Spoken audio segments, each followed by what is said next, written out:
Welcome to Off Tobject. This episode gonna Yo, be yo, different. yo. You need some light, bro. I'm telling you, you gonna light yourself up real quick. Turn the lights I on all got the you. way. I got you. Um, It's on. Hold on. Oh, I know they oh. got buttons in them Johns that don't got no Hey, instructions. Uh, look. this episode gonna be different, right? Of course, I'm gonna get serious a little bit. I'm gonna get serious a little bit, and I'm thinking we might want to do like a interview, right? But at the same time, we're gonna get political view. We're gonna get political view because everybody always talk about how Rome be like playing around, but I think there's some serious things we gotta talk about. So, by that Okay. being said, we're first gonna start with introductions. El Toxico here, Rome State playing always. That's my title for the night, right Yep. there, right there, chilling. Um, and I got a guest here. He gonna introduce everything about himself, but he is an artist, entrepreneur, and businessman himself. Probably the youngest in his family to really do it. Honestly, keep it a being with you, and it's not easy, to like be in a position to be good at everything or to be good at anything. Right? It's not easy, but because you are the youngest, you got no choice but to be good. You feel what I'm saying? So I'm gonna let you introduce yourself. Don't forget to introduce tell us your social media tags, all that. You know what I mean? So floor is yours. I got you. Hey, it's KO King in the chat. What up, chat? I'm new to this. It's my first podcast, So y'all gonna have some funny moments. Y'all gonna have some sad moments, but we're gonna go through all these emotions together. So without saying, it's KO King nickname. Well, started off with my real name, which is Haviter, right?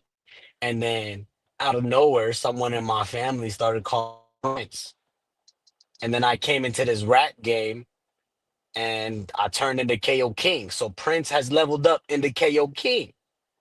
That's me. I like that.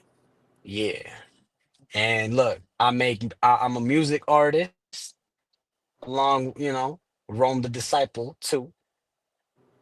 That's El right. Toxico, he's today. That's right. Always on Fridays. I'm no I'm hoping toxic he on got some Fridays. tacos. I ain't got no tacos. Man, Friday about Look, to be lit. look. Today gonna be different. Anyways, What's your what's your go social follow media me on tag and on the all ad that, on the man? gram. Yeah, go follow me on the gram. Official underscore KO King. We're gonna That's we're gonna that put it part. in the chat. Should we put it in the chat? How you gonna put it in the chat? Yeah. Yeah, go ahead. So I think you guys go to post a comment and hit that right there and kind of hit it go from there.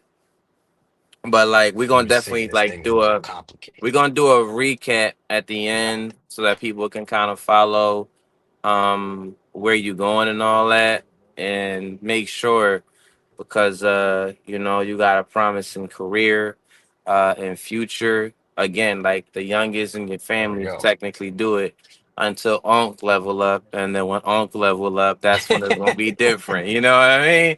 When Unc get going, everybody gonna be like, just let that man go. So, Yep. first, let me just ask, right? What kind of music do you do? Why do you do it? And are we looking at anything exciting for you in particular? Yo, so music, I just always loved music. I don't know why. But it's like I listen to a song, let's just say I got music phobia. I get a little too deep with music. So deep that when I listen to a song, my emotions tend to go with the lyrics of the music. So I mean, I started singing. I used to sing I used to sing prayers in the temple as well. So I know how to play the harmonium a little bit. You saying every artist needs to know how to play some type of instrument. For me, it's the harmonium. I played the trombone. I played Okay, the flute. it's a little complicated. It's I was complicated too. jazz band level, bro. I was jazz Oh my band goodness, level. where did You know what Rome I come mean? from? My mentor, his name was Mr. Schaefer, Uh, and he was from some type of.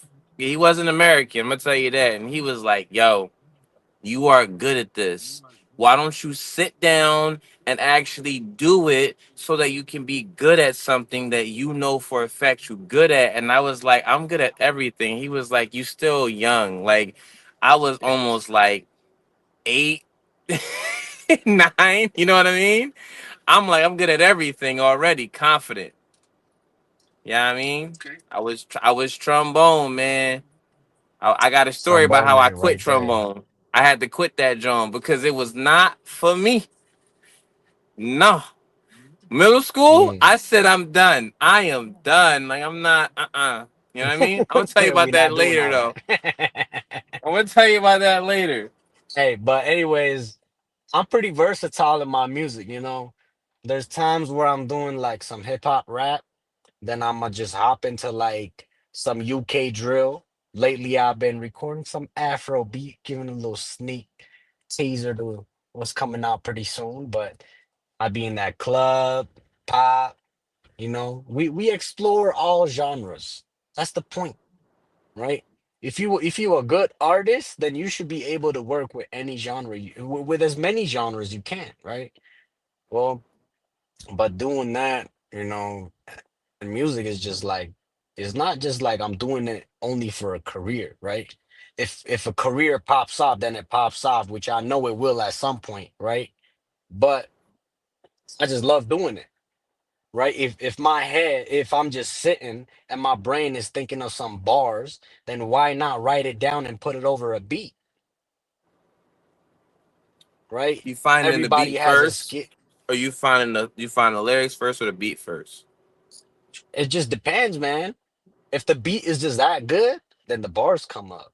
But if the bars is that good, then the beat gotta be made for the bars. Have you ever But faced a situation where you write down something, right? mhm, And you go to record it yeah, and you practice it, but it just don't work for you no more?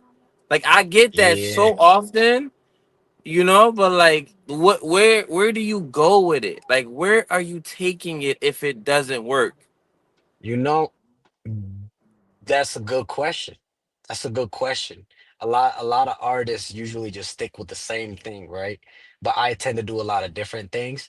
So I got this little thing where I call it the lazy voice, right?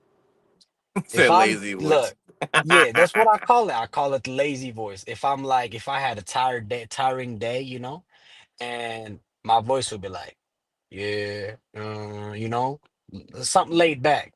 I can't do it right now because I ain't got You're the not lazy voice right lazy. now, right?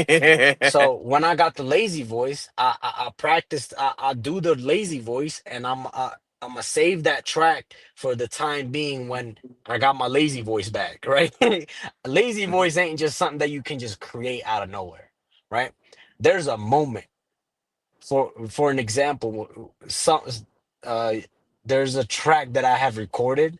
I was sick that day and my voice sounded like I was speaking through my nose plugged in, and it sounded so dope with that track. And I'm just like, I'm gonna keep it.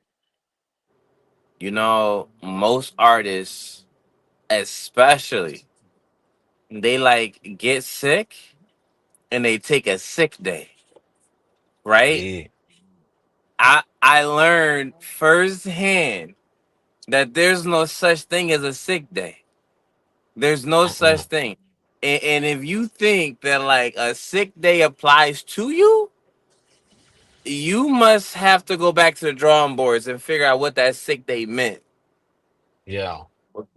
Cause like I can record with no Look, voice. look. Sometimes a sick day is a blessing, man. Yeah, being sick Sometimes can be a sick day is a blessing. blessing, man. I'm telling you. Because that voice that you can have during your sick days can't have another sick day. No, you can't. I sound like Lil Wayne when I get sick. Like I'm like low key. Like you know when you start losing your voice, and it's Hmm. gone. I'm like Yeah. yo, you know what I mean? Like I'm Sound over like, here like this. Like it drops yeah. so like far. I was talking to this one girl a long time ago, and she was like, why you sound like that? I'm like, sound like what? She was like, why you sound like Lil Wayne? I'm like, Lil Wayne sound like me, right? Yeah. And I'm just That's funny, like man. I don't know how it just happens, right? Yeah. Um, real quick though, do you think your rap voice is influenced by a specific area? Cause like I get this notion, right? You know, Philly got different kind of rappers, New York got Yeah. that kind of rappers. Like, You where do you fall in at? Yo, I did see this stud in the I don't know when I did, but remember this. Every single country and state have a different type of effect to the body from water. Water. So like I don't know. When I was in India, my voice was like it was like crazy smooth, right? And I was like a smooth voice rapping. This is like Michael Jackson if you rap, right? Exactly, Like Michael Jackson. You know he did rap. You know he did rap. You know bro, he did. bro, Look, like that. But he's when I like came creeping in back, the window. No, yeah, like that was rap. That was rap. that was rap. But like, if you notice, his voice was like so smooth. So I don't know where he getting his water from. He getting it from somewhere. Look, that Like, man on Wonderland. His water comes from yeah, Antarctica. Telling you, it has to, bro. Like yeah. Whitney Houston I used to drink camel juice, camel milk, Oh, no idea, man. camel milk, bro. I've never done it before. I've never tried it, but I'm really tempted to get some to see how good it Yeah, really is. Because because I need to try it. you have to. I feel like as an artist, right? No, let's change it. As a person, you see what I'm saying? Uh-huh. Like you ever see Yeah, somebody that you walk in the street, they got that I need to put the thing to my neck smoker voice. yeah, That hurts. That hurts. I'm like, you didn't catch the warning signs. It hurts, bro. It oh my gosh. It hurts. It's like, bro, like, yo, you know what I mean? Like, how'd you get this far? Like, when you was on your 15th cigarette, you should yeah. have noticed something here. You see what I'm saying? Right? Yeah. I know, like I noticed a lot of these peak rappers these days right now, the modern, they like smoking a lot. Not just cigarette, but like green as well. And it really got a big effect on their voice where it makes it deep. Yeah, yes. Hey, Rappers there's be only doing one a person lot of though, stuff. other than Snoop Dogg. See, Snoop Snoop Dogg Dogg, is all up in the game, but his voice, man, you see, oh, it glitched out. Your joint glitching out a little bit, but it happened to me in the beginning of the game, and I'm telling you, it happens all the time, every single time. hey, We good now. man, bruh. Next time we substitute, I'm gonna make sure I'm in a good spot. Oh yeah, no, you good. You good All right right, now, oh, the man. Tony Stark. Oh, You got let the me Tony change my Starks on. mode real quick. Change my mode. Look, look. Doggone real quick. We gonna jump into getting everything situated for the night. And as far as the intro may go, knowing who KO King is kind of makes a difference. But you know how I play conversations. Hold on, I got a mosquito Oh in my yeah. vicinity, and I just saw him glide right by, bro. Like he Oh my glid, goodness. he like it was so Uh, slow and smooth. It was a Michael Jackson glide straight across, low key. It was, and he went straight into that oh, little he hit spot you right with an there. air moonwalk. Yeah, that was He did that. smooth, He bro. did moonwalk, bro. He fitting to He think that looking at you. I'm He saying, about to "Oh, let nigga, him sleep in this joint. He not even. Nah, not hey, even. American blood be some sweet blood, though." I know, bro. And I be looking out Hey for them man. too. Like, nah. Like, look, check this out, right? Hyperbole speaking, you have to sleep, Uh huh. but you're surrounded by 1,000 mosquitoes. And you don't know what to do, but you have to escape. Now, I'm gonna give you an object, and that's all you got is a blanket. That's it. I don't know what I would do, man. You I gonna don't have know. to you low key gonna have to like grab the blanket and crouch down to where it covers the feet. You know what I'm saying? Cut now, or is that you? I don't know. I don't know. I'm running smooth right Uh now. oh, I'm something running happened. smooth. I'm Something running real happened. smooth. Something happened. Was that What? you cutting out or me? I think I right now it look like you cutting up, but it's hard to say, Oh, bro. I think Hold on, I let me think get it's because of all these fireworks today, bro. Katy Perry need to They stop. polluting the air. Yeah, they is. They messing up.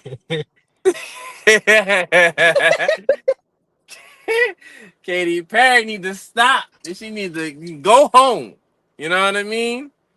That's why, you Yeah. know what? Like, being that I got asthma and all that, I'm really trying to stay indoor. You see what I'm saying? Because Uh huh. that smoke affects me. You see what so everybody that has breathing problems right now, they all outside and everything like that. Like when I was a young boy, um, we used to be outside at like 9 o'clock, sometime around this time, right?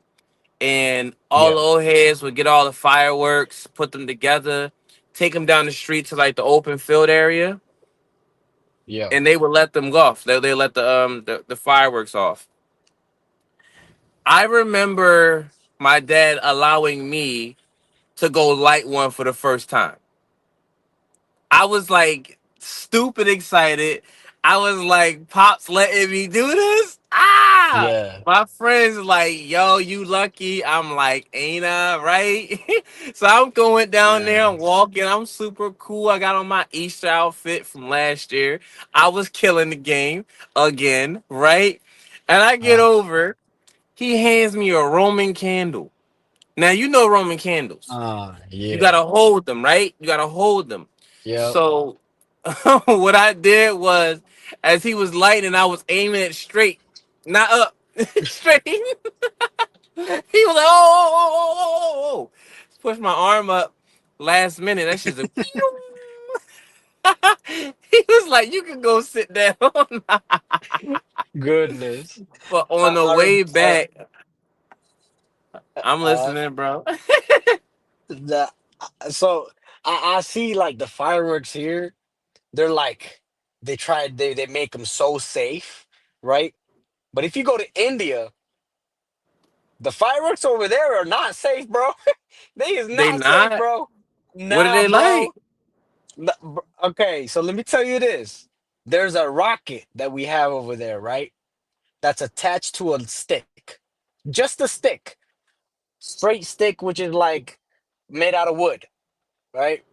And there's no, it's not standing straight. It's just one stick. So you gotta like empty out a bottle and put it in a bottle, right? So it shoots straight up, right? But it's still not 100% guaranteed that it's gonna go straight up. It's not. You got one of those safety So glasses like you were behind. Look, man, hide okay, behind. so there was this one time, right? There was this one time we was in our village, and I don't remember the firework, but I think it was my sister or maybe my brother, but someone.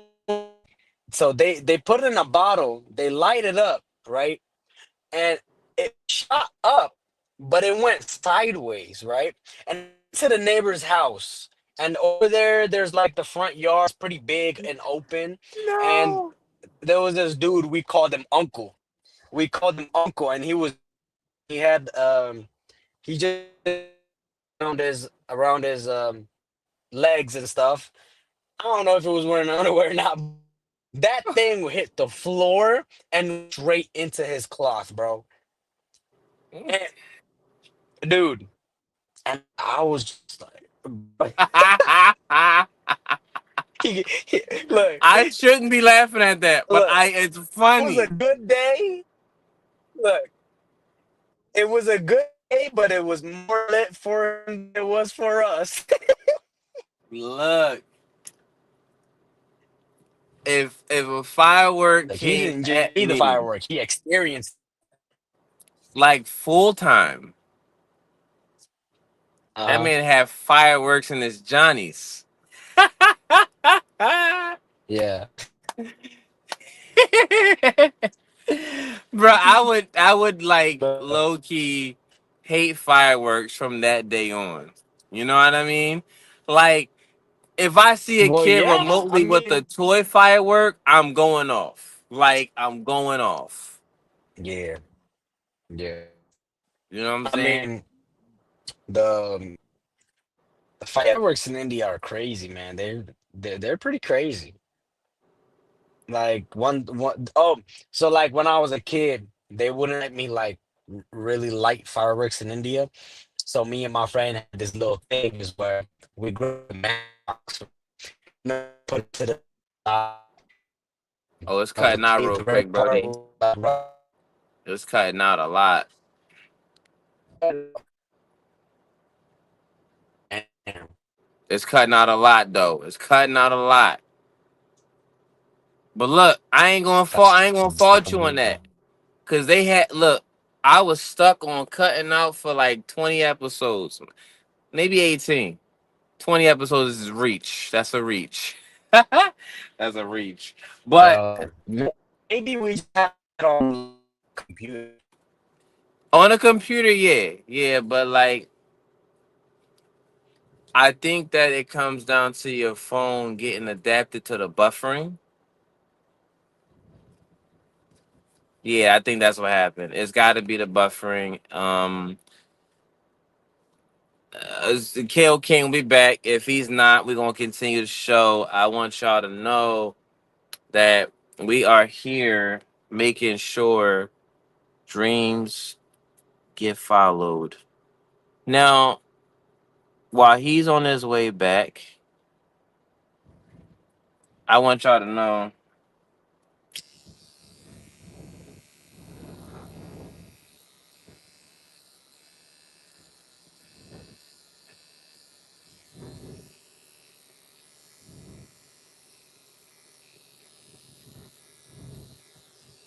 that I need a clean hairline.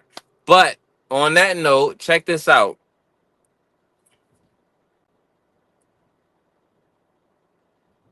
I found something. I found something today. And what I found was kind of interesting. Let me tell you why it was interesting because I have this real like strong neck and urge to tell everybody like stop posting your kids on Instagram and Facebook and Snapchat and all that. Like y'all know when we had that whole um like thing where they started doing the LGBTQP, all kinds of stuff. Um, the P stands for pedophile, right? Now, I'm not attacking anybody. I don't want to attack anybody, but I remember seeing something online. Let me rotate my phone real quick so I can see comments if comments do pop up. I remember seeing something online where it said that this young teenager, right? She was getting a stupid amount of views, right? A stupid amount of views. And you got to wonder, like, why is it that this young teenager can get, like, I don't know, 10,000 views, right? And as you start thinking about it, what if, right? Just what if? Like, let's take a little awareness and step back from social media fame and just take a step back and just ask yourself, what if somebody that's not supposed to be watching social media for those purposes is doing that? Just what if, right? So I found something today.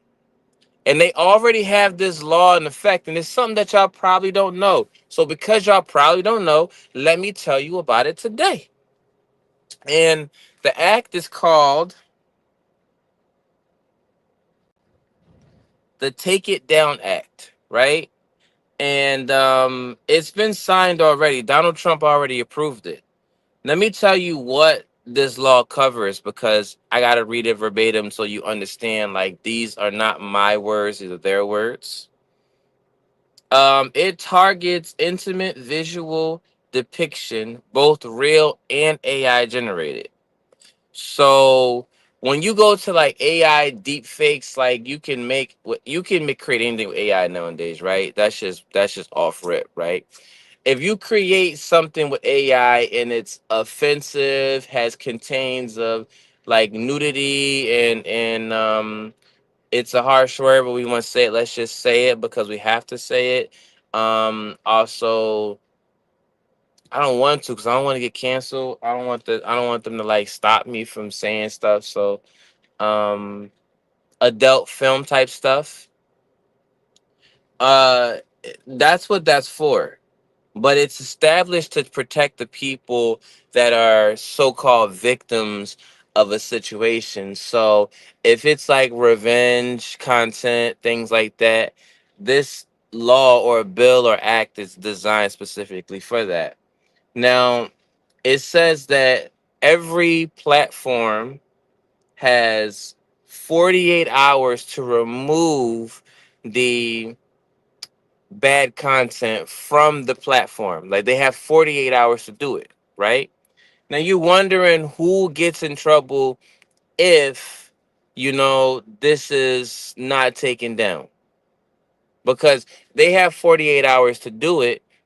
Is the social media platforms going to just take it down when they can? They can. They could just simply hit the remove button and call it a day, but they won't. They're going to give the users a chance to redeem themselves by being able to remove it themselves. So here are the crimes and the penalties, right? Y'all got to know the crimes and penalties. If you don't know, now you know, right? Whoever's watching, whoever is tuning in, whoever wants to know, like, just go ahead and internet or go to Chat GBT or go somewhere, go AI generated and just type in the Take It Down Act. And here is what it is, right? If the person doesn't remove it, you have a sentence in prison as an adult for 2 years. So you can go to prison for 2 years for posting the wrong thing and not taking it down. Now here's where it gets interesting. Minors involved, if there are minors involved in the photo. For example, something is not proper with the video photo or video. If a minor is involved, You can get up to 3 years. Just imagine how crazy game changing that is for being very selective with your content. Like, be very selective. Stop giving the world every accessible moment to your life. Like, just don't do that. Be selective. Because right now, look, it says threats carry up to 18 months for adults and 30 months for minors.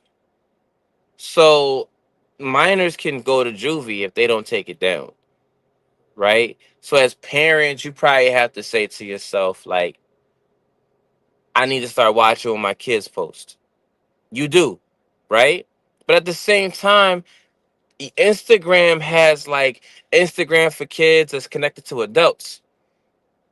And you can monitor what they do. Now don't quote me on that, but I think I saw it somewhere for sure because I was thinking about getting my Instagram and start learning about these new techniques and new things for my future children. I want to make sure they're good, but not everybody, you know what I mean? You know what I'm saying? Like, is going to think about it. Like, who really is going to think about it? You see what I'm saying? So let's continue, right? It says that platforms are acting in good faith to removing identical, harmful, and very aggressive or offensive content from the social media platforms. I think it's a good thing. I really do. I think that we needed this a long time ago. Maybe we would have avoided a few things in the past. We would have avoided kidnappings and bad uncertain circumstances. We would have avoided the ideal that we are at war. We would have avoided the idea that women are being subjectified, or if that's even a word, but it sounds like a word. It sounds like a damn good word. We would have avoided so many things if we had this act a long time ago. Now, this act was signed sometime in May, so May of 2025, Donald Trump said, you know what? It's necessary. Let's throw that out there. Let's put it there. The Take It Down Act. We need to put that in motion as soon as possible. Right? I'm on the internet, scouring through the internet, just scrolling the infinite scroll. You know what I mean? We all got that, right? We're just using our thumbs for whatever it is that we're trying to find as entertainment. And yeah, it might be cute, ladies, to be like, "Hey, that's so cute. She's so cute." Blah blah blah. But no, it's not. It's not cute. I'm gonna tell you why it's not cute. Because if it's okay for you to say she's cute because she's wearing a cute little outfit, and a guy says she's cute because she's wearing a cute little outfit, that's two different points of views. I think that this act itself should save awkward moments and also help us think positive. Because I'm not a pedophile, but I know that there's a lot of people that have to be registered as that, right? I know that there's a bunch of people out there that might say something, you're like, oh, bro, that was weird coming from you. What the comedian said, he said, I was in the mall one day and he took his son out, and and the lady walked up and she says, when you get older, I'll marry you, right? That's what he said. And then he said, that's crazy how a woman can say that. But if a man, let's flip the role, right? It's not okay for a man to say that to a younger girl. It's not. So we need to really, really dial in on how we speak to each other, how we speak out our words, things like that. But this act is going to help us with making sure the children are safe, the teenagers are safe, social media is safe. Because maybe they might start updating some new guidelines, like This picture needs to have this or that, this video needs to make sure this doesn't happen, things like that. And it'll be like reviews and whatnot. But it's really really interesting because they've been doing this for a while now, and we need to really really pay attention to it. The fact that you can get 2 years in prison if you post something about a minor or just yourself, right? Because we got a lot of people that are doing like adult content, or maybe you want to take photos of yourself in a bikini. This could literally be an offense. We don't know yet because it's still new, right? A lot of accounts are still being attacked and taken down and forced to be taken down, things like that. You know what I mean? But there's a lot going on.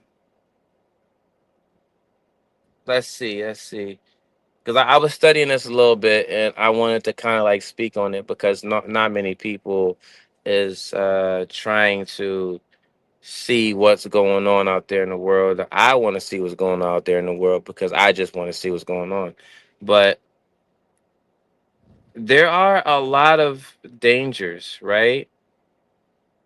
And I wanted to see how many incidents were reported, right? Here are the statistics. In 2016, 10 million Americans, about 4%, reported victims of revenge content. Crazy, right? And then Facebook alone resulted into 14,000 takedowns.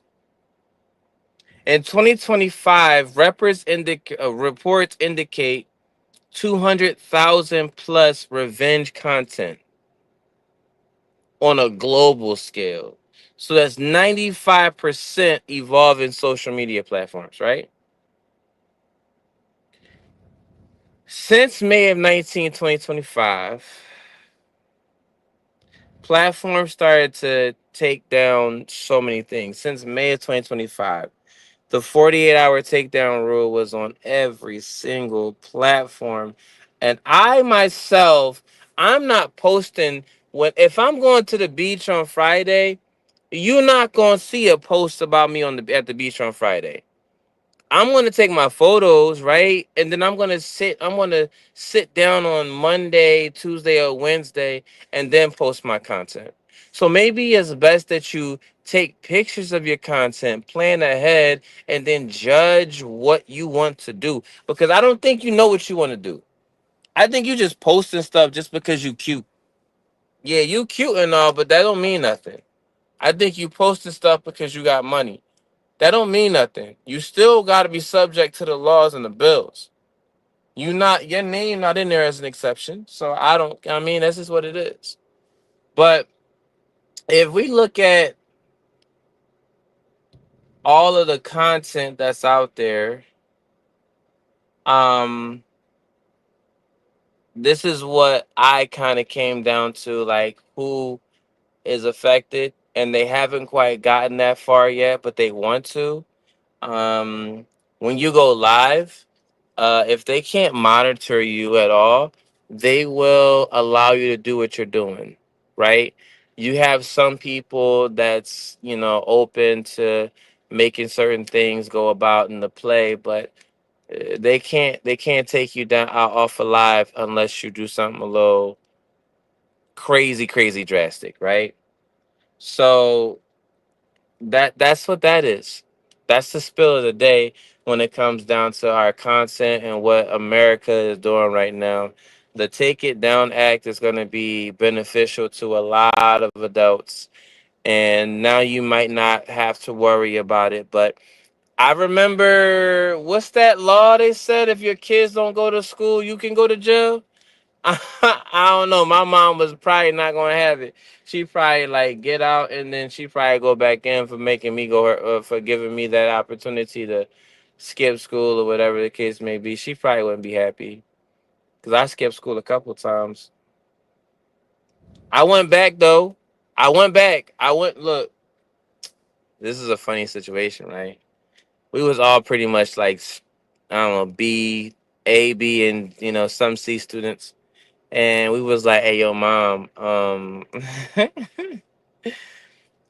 we trying to skip school tomorrow. What you think?" And she goes, "Go for it," cause she knew what are we gonna be doing all day? Like adults go to work and they come home, they watch TV, things like that. Like, what are we gonna be doing all day that's going to keep us occupied? I think that being an adult and understanding your children, you have the power to outsmart them, and they have the power to kind of live through it because they once upon a time you were a kid, right? So we were we were all in the house 6 in the morning. Mom's already going to work, and she was like, "All right, just don't mess up my house, right?" So it's about like eight of us, and we're playing a game, boxing, the whole 9 yards. Eight dropped to seven, seven dropped to six, six dropped to five, five dropped to four, and you can imagine how this was going, right? And we were like, "Where'd you go?" He was like, "Man, I went to school. It was boring trying to skip school." So like when you're a parent and like the kid is not going to want to stay and do nothing all day, like overindulging in sports or anything like that, you will eventually get bored. You will. A lot of people think they don't. We had every video game to our disposal, right? We had food in the fridge. But the one thing as a kid you can't do that you want to do is go outside. Cause you're gonna end up getting locked up, and you gotta call your parents to get you out because you were being truant. And now they upset because they gotta get off of work just to go and get you. So you can't go outside. And me and my cousin were the last two. We stuck it out for sure. We were there. And that's when he was like, "Bro, I'm going to school, right?" We only made it to lunchtime. Like, I was ready to go the whole 9 yards, but then again, I was like, I want to go to sleep, but I don't want to go to sleep. I want to do this, but I don't want to go do that. I want to be in school. So when you try to skip school, you end up going back. And when you in school, you don't want to skip school because you don't want to leave. But you really want to leave because you don't like the classes they got you in right now. I thought that was interesting because that No Child Left Behind and the whole truancy thing, and now they got the takedown rule. Like everything is coming back full circle to protect the children in every way possible. I don't know exactly when the No Child Left Behind rule started, but let's just say you failed everything. They would probably put you in the next grade. They probably would. They would say, "Hey, he didn't do so bad. He didn't do so good. He didn't do good at all, but we can't just leave him behind because then he'll be too old for the other kids and that's just awkward, right?" I heard from the grapevine that in certain places, don't matter how old you are, you still gotta go to school like that. If you 18, hanging with 16-year-olds in class, you ain't got no choice because you can't graduate until you get the credits. See, I didn't do it on purpose, first off. So don't blame me and don't do none of that. I didn't do it on purpose, but it is what it is. Let me see. Let me check something out real quick.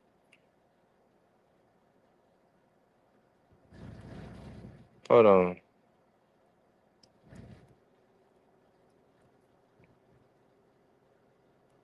Let's go here.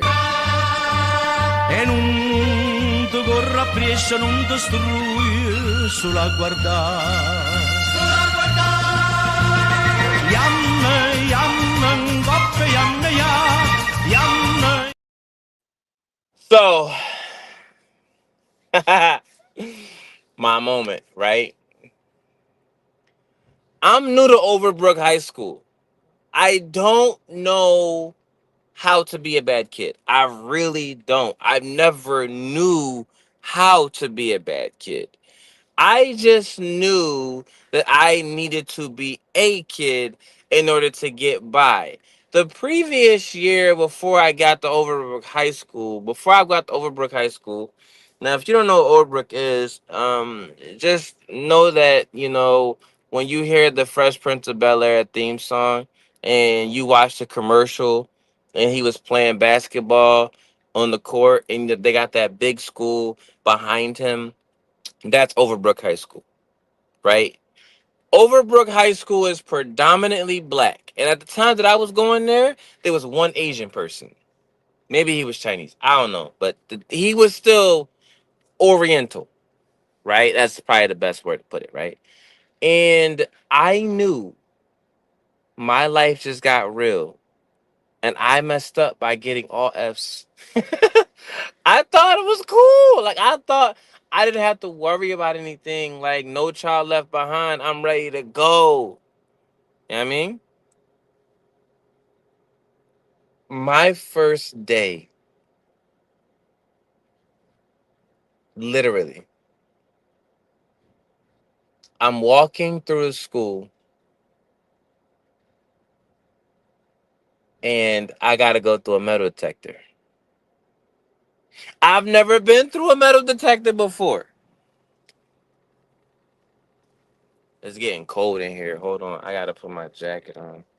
I've never been through a metal detector before, nor do I enjoy going through one, but I've never been.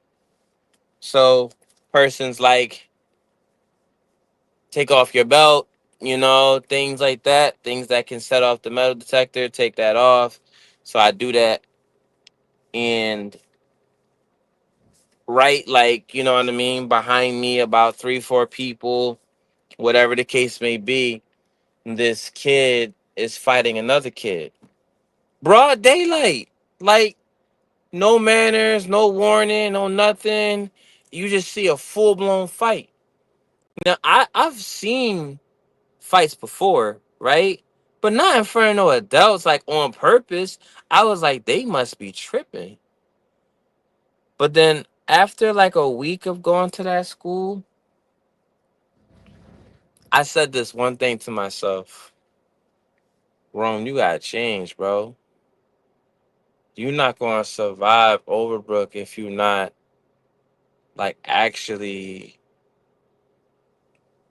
growing up. Like, you gotta change. So I go and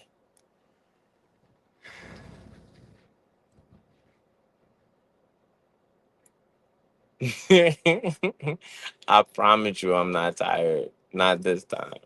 I fell asleep last time, but not this time. I think I fell asleep. I don't know. I was going through a time warp.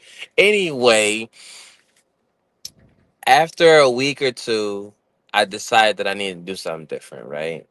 So when I decided that, literally, a kid's getting robbed in the hallway. He's as big as me. I'm not that big. I'm not that tall. I hit my growth sport, right? And I kind of went up to like 5'7", 5'8" ish, right? The kid was like 5'5". I was like, if he can get robbed like that, my treatment would be worse because you can't pick me up like that. Granted, I don't weigh that much, but you can't pick me up like that. They pinned this man to the locker off his feet so he can't run away, nor can he fight. I was like, oh, nope, nope. I'm changing my attitude today. Nobody is going to get the best of me. I'm going to get the best of them. So I'm about to put on the tough guy attitude. I'm going to fake it till I make it because I'm not fitting to end up like that. So in my first couple of days of trying to be tough and poking my chest out and all that, yeah, it worked out until somebody stole my phone. And they was like, I don't know where your phone at. I was like, yeah, you do. I was like, I don't know where your phone at. I was like, yeah, you do. And I was like, I can't fight no girl. This girl dressed like a guy. I can't fight no girl. How was that look? So I was like, all right, I'm just going to chalk it. And I chalked it. I let it go. It's dead in the water to me now. And a little bit of time goes by. I got another phone. And we in science class. And we are just chilling. And out of nowhere, somebody threw a book. And then that's when life happened. Now it's a book, dodgeball, book fight. And yeah, I participated. And I threw my book towards someone, and that book hit my teacher right in the face. Boom. I got kicked out because obviously I looked like I was mid throw, you know what I mean? So it made sense. So I failed that class, and I failed technology class as well because I wanted to be cool. Again, like I wanted to be cool. And now I got two classes failed, and I also failed African American history class. I failed African American history because I didn't show up to school on time. I was outside all night trying to see what I could do to make money or something like that, and I never actually went home to sleep. So every time I tried to go to sleep, I was probably in class. And the African American history teacher said, how do you show up late for history that's about you? Like, I was like, I don't know. I was like, look, if it's about me, that they should know. It should be on page 3 that Rome's gonna be late. Either way, right? So that's what happened, right? And then I failed my language class, which is Spanish. And then I felt so many classes trying to be cool. I wish I would have passed, but I didn't, right?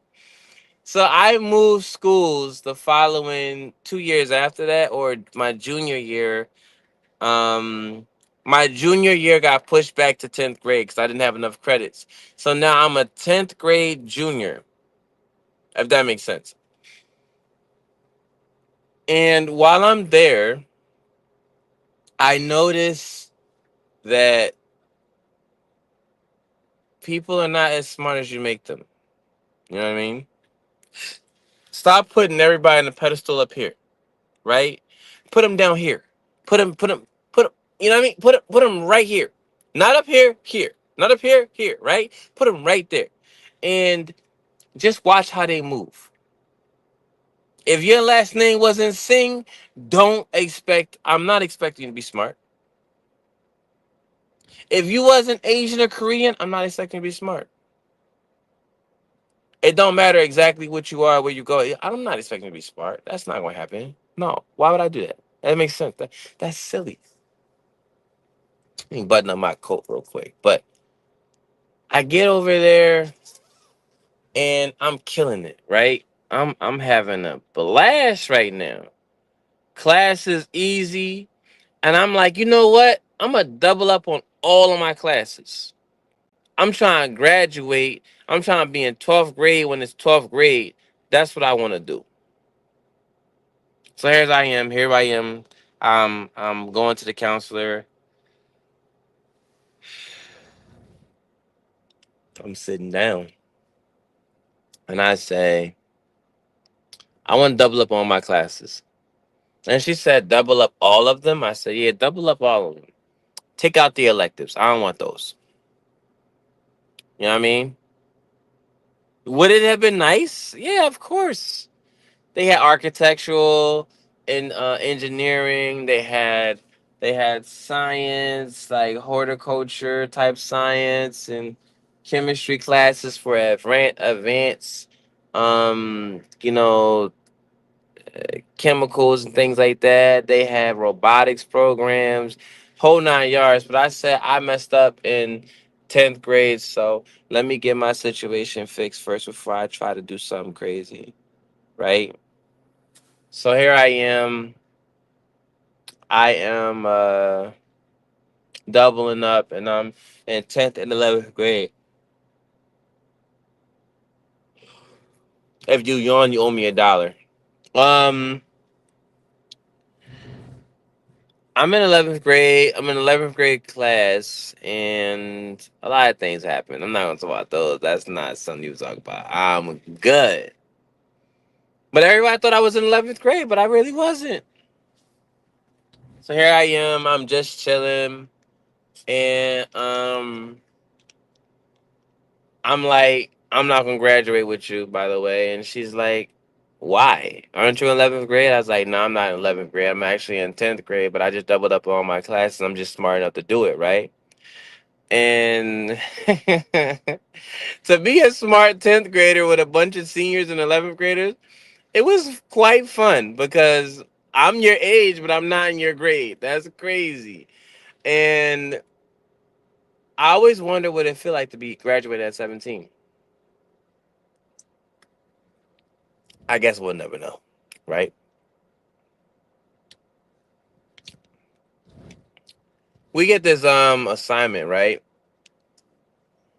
And hence the class I failed in Overbrook was the class that talks about the same thing. We get this class and assignment in class about geographics, right? And the one question was is which one is the capital? New Mexico or New Mexico or something like that. And I'm like, I don't know. No, it was Mexico City or Mexico. And I was like, I don't know. It was like, how could you be doubling up if you don't know the answer to that question? I said, I don't like maps. But that's beside the point. Why am I talking about maps?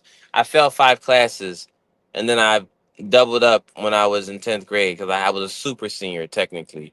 So doubling up helped me understand like I'm graduating with my class. I didn't graduate with the '09s, but I did graduate with the 10s, which is okay. Like '09 sound good, right? '09, like I love that. But when I was like, you wish you were the perfect 10, I was like, I can rock with that. Right? So I completely forgot where I was going with this whole thing. Let's just continue. Oh, yeah. That. How I figured out the No Child Left Behind rule. Um, Even though I failed 10th grade, I had to repeat it. So I knew the No Child Left Behind rule was only applying to Ivy League or predominantly white kind of places. And I say that with respect, but also a level of that was unfair, right? Um, but the content you got to watch out for. The postings you gotta watch out for. You posting things you gotta watch out for. Your children failing or passing school, you gotta watch out for. Nowadays, everything is online. So how hard can it be on your laptop and just multitask and go look at funny cat videos? For the people that don't like cats, I understand that. Don't look at cat videos. Look at panda videos. We still wonder why they're still alive and they get in the most accidents, right? But I did see Kung Fu Panda though. I liked it. I really did. Um, I wish I'd have done things a little differently, but I didn't. And that's gonna be the time for when in Rome because I think it's time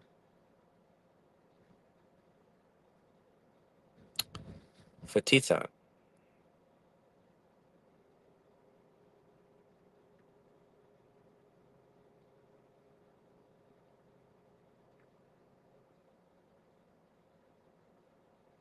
I think it's time for tea time. Wouldn't you say so? Um, Whoever watching, give me a keyword, something like a random word.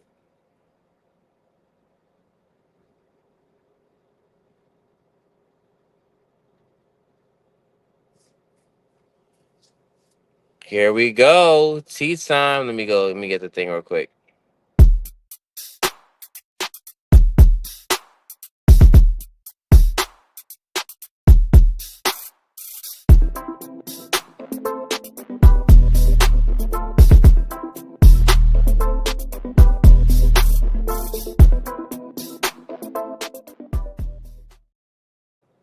Tea time. Tea time. Hold on. Dang, I'm drawing right now.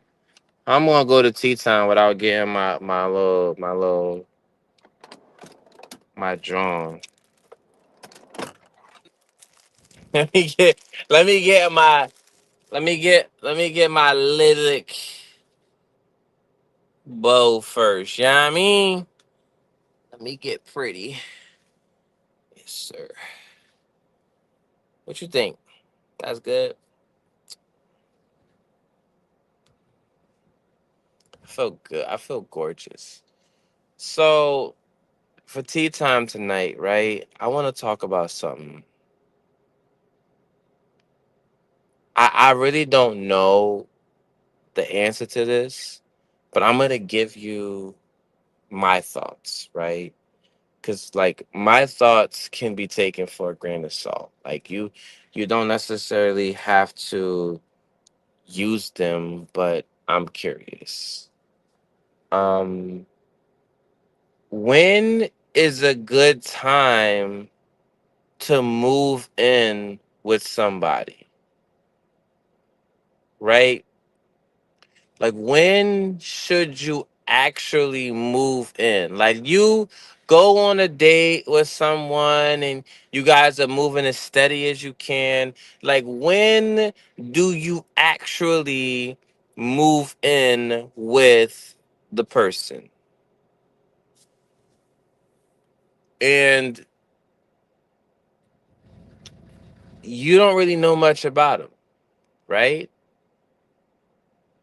I really think that whenever it comes down to a new couple moving in somewhere and things like that, I really think you need to have like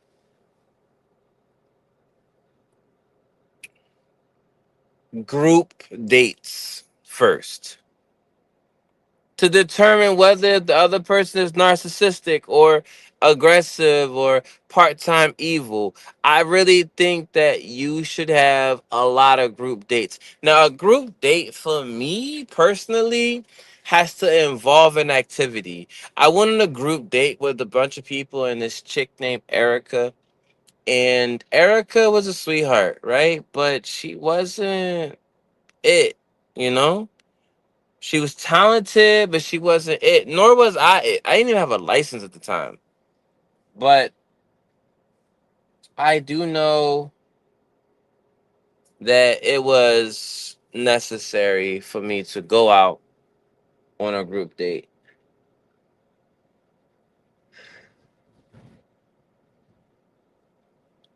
And I tried to be cute that day too. I ain't gonna hold you.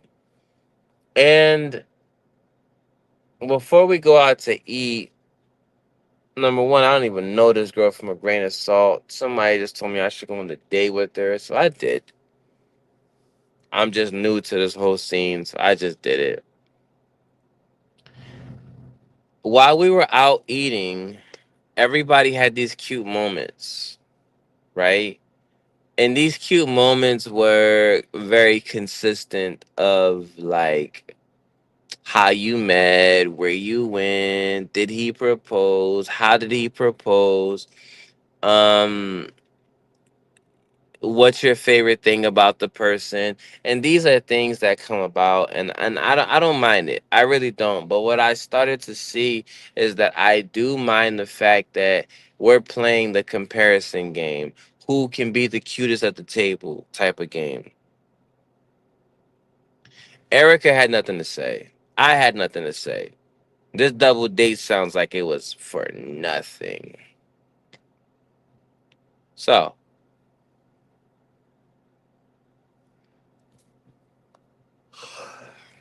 y'all gonna get me tired not interacting, but it's cool. When do you move in with someone? When do you find the the careful nature. How do you gather the information you need to know if a person is worthy to live with? Like, how do you know for a fact the person you're with is not crazy or insane when you just moved in together? How do you know your life is going to be any better? Like, if you don't plan living with each other, you shouldn't try to just live with each other. Now, I've been in a scenario one time where I was going through a long-term relationship of about 3 years, and that long-term relationship about 3 years was really, really interesting because at first I did love the girl, but then it stopped. It stopped being what it was. Happy fourth, welcome. We are rushing straight into tea time. I'm gonna go into questionnaires and stuff like that, but it is what it is, right? Um, Being with her hurt because I decided that I wanted to just move right in with the person, and it didn't benefit me at all. But it did benefit, but it didn't benefit. I was just hurting myself. So like the time zone for me to move in with someone, I really didn't know, but you learn from trial and error, right? You have to learn from trial and error.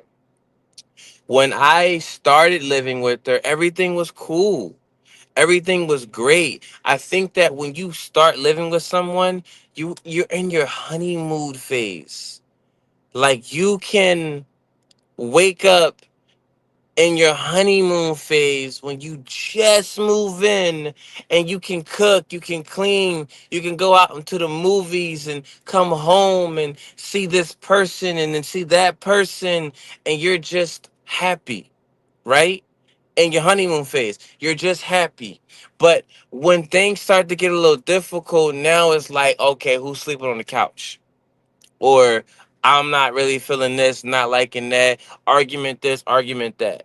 My problem with the whole moving in with someone wasn't about whether if I like something or not. It was the fact that the people that came to my place of living would use my resources, but they would never help.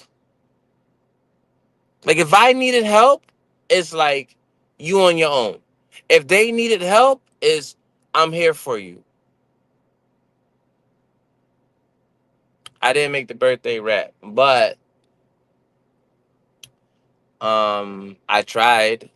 I tried. It's just birthday rap is just crazy complicated because I want to make it, you know what I mean? I don't know. Communication is key. Mitch, we're moving on, makeup. We moving on, makeup. Check this out. I came home and I'm like getting home from work and somebody's in the shower. And I'm talking to her and I'm like, all right, I'm about to get in the shower. She's like, you can't. My mom's in the shower. I said, why is your mom here taking a shower? She said her shower broke down. I said, can't she go to somebody else's apartment? Now, I'm not trying to be rude, but mom's was never on my side. You feel me? Like she never was on my side. But my girlfriend, I guess you could say she is, right? Because we're in the honeymoon stage. We moved in. I got a nice apartment, this, that, and the third. Was, oh, you can shower, you can eat in my house, you can sleep in my house, you can this, that, and the third. I'm like, you're not even paying no rent. And granted, I understand that, right? I'm not asking you to. But the thing is when you take advantage of me and we just moved in together, we have to work together. Like, we have to communicate, hey, my mom's coming over, this, that, and the third. Then everybody started coming over, and I'm like, I really want my alone time. So the question still stands. How do you know how much time you need to spend with somebody in order to actually move in with them or they move in with you? Because that is the key question that is on everybody's mind. And even if it's not on your mind, you thought about it at least once or twice. You did. I don't mind cooking, right? I don't mind the idea of cleaning with my significant other, but the object of moving in together is to get to know each other. If I'm right or wrong, like that's what it really is. That's what it boils down to. If I'm going to move in with someone, do I know you enough? Do I care for you enough? Do I love you enough? Like even removing in like girls move in with each other all the time. Right? That's just how it is. Like that's your room, this my room, this how this works. Guys, we don't move in with each other. We don't. We really like our own space. It just is what it is. I just don't feel comfortable. But if we like the boys, you know what I mean? We might be comfortable with living with each other for a little bit, or if we really rocking with each other, it might be a lot. But like we definitely working towards goals. We don't like living with each other for too long, right? It's not we not in college, right? And it's not a dorm room, but it is what it is. But then y'all answer this for me, right? How long do you live in the same house as the girl you went to with the person you went to high school with, your girlfriends? Like, how long do you live with each other? Let's see, show on stage. A popular thing amongst romantic couples nowadays is each person still have their own separate rooms. Really? Is that a thing? As long as long as Elise says. So you pay. Okay, so what we're doing is you pay your half, I pay my half, and that's how that works. Because that's what I'm seeing is you pay your half, I pay my half, right?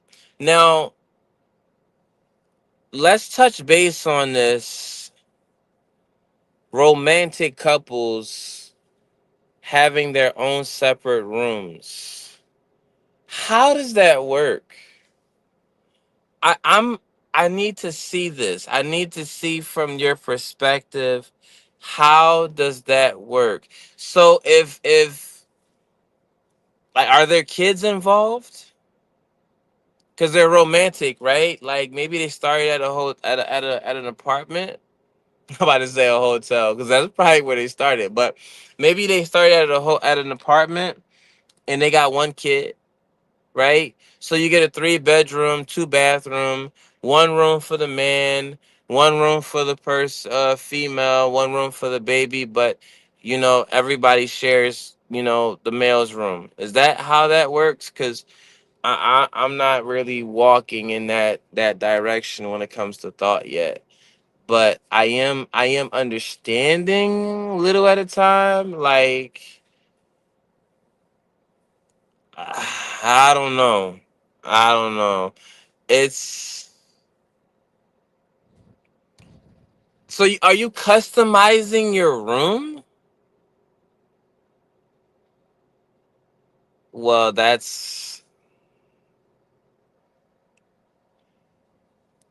that way no one's fighting about decorations or who's being messy and whatever usually couples do without kids. Huh. So when it we talking decorations, right? What kind of decorations are you putting in your room that's going to cause a disagreement? Right? Let me get something to drink real quick. What what are you putting in your room that's causing disagreements? Like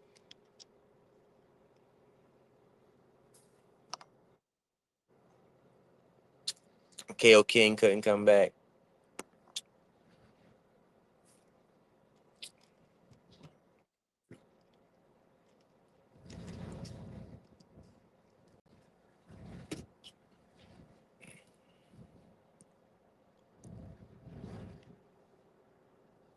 Cost of living is too expensive. Is expensive too, so people are staying together because they can't afford to. You know what? That is a common thing. Why? Now I saw this on the internet where they said it's the breakup thing, right? It's the breakup thing, and we're gonna touch base on this really quick here because that decor thing I really want to read that. The breakup thing, right? So when you date someone, let me say yes or say no, right? Say yes or say no. You can give me a reason why you think it's a good idea or a bad idea. When you are dating someone, right? Really dating somebody, really dating somebody. Is it logical?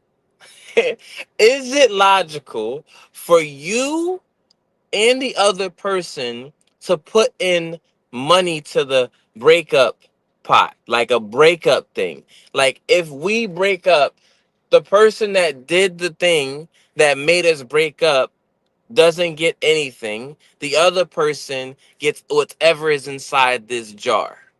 So it could be $2,500. It could be $10,000. It just this is the breakup jar. But like when you get married or you looking to get married, you take the money out that jar and you use it for your wedding, or you use it for your dress, or you use it for the ring, or you use it for something else. Right? Do you agree with that method? Like, can you say that it would work or it wouldn't work?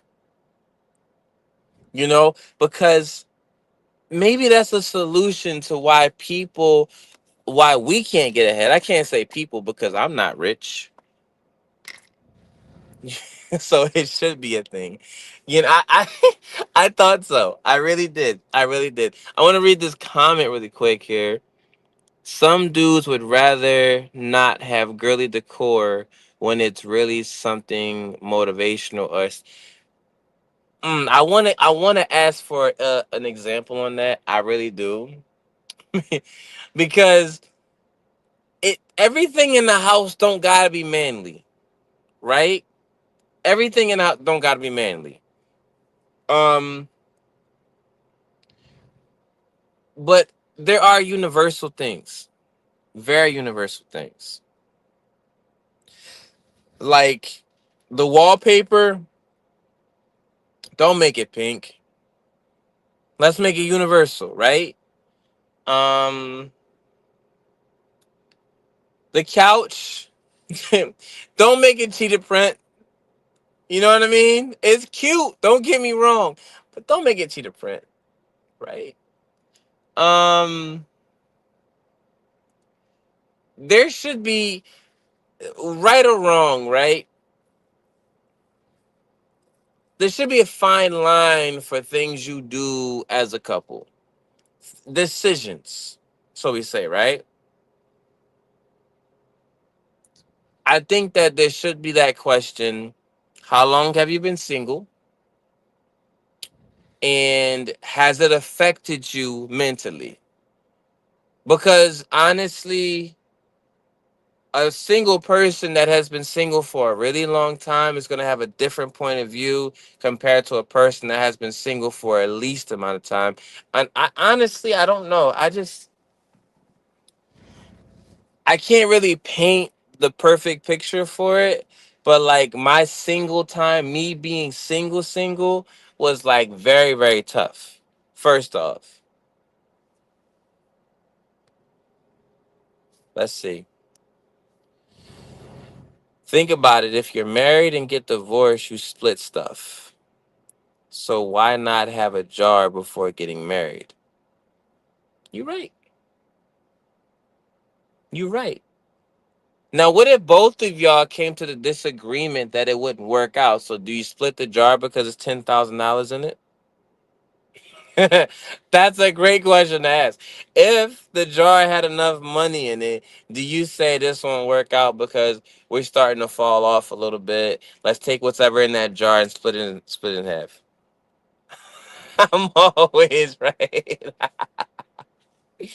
Okay, makeup. So check this out. There should be rules associated with the jar of finances, right? We can't just have a jar of money.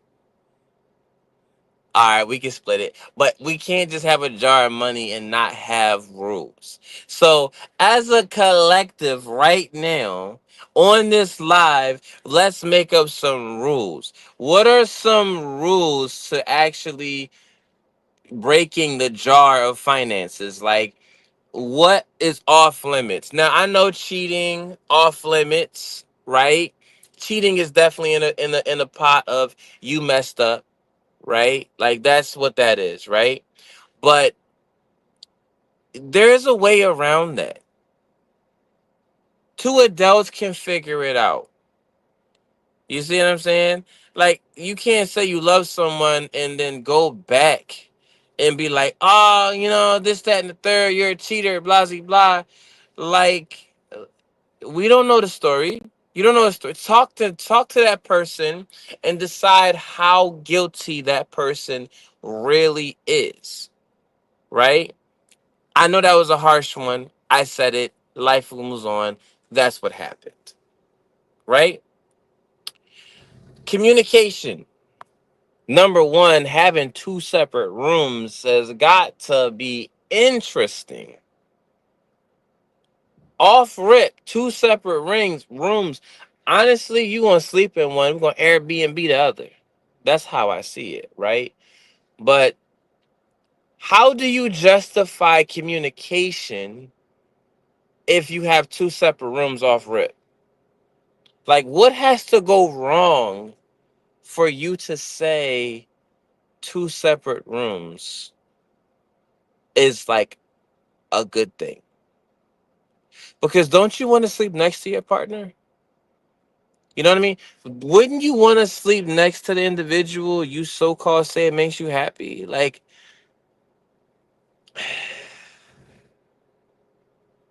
it's tough. That's a tough one, right? If someone causes the financial struggle, right? Who causes the most financial struggles in the relationship? Who causes that? Now, it can't be a 50-50. I'm pretty sure somebody's doing more.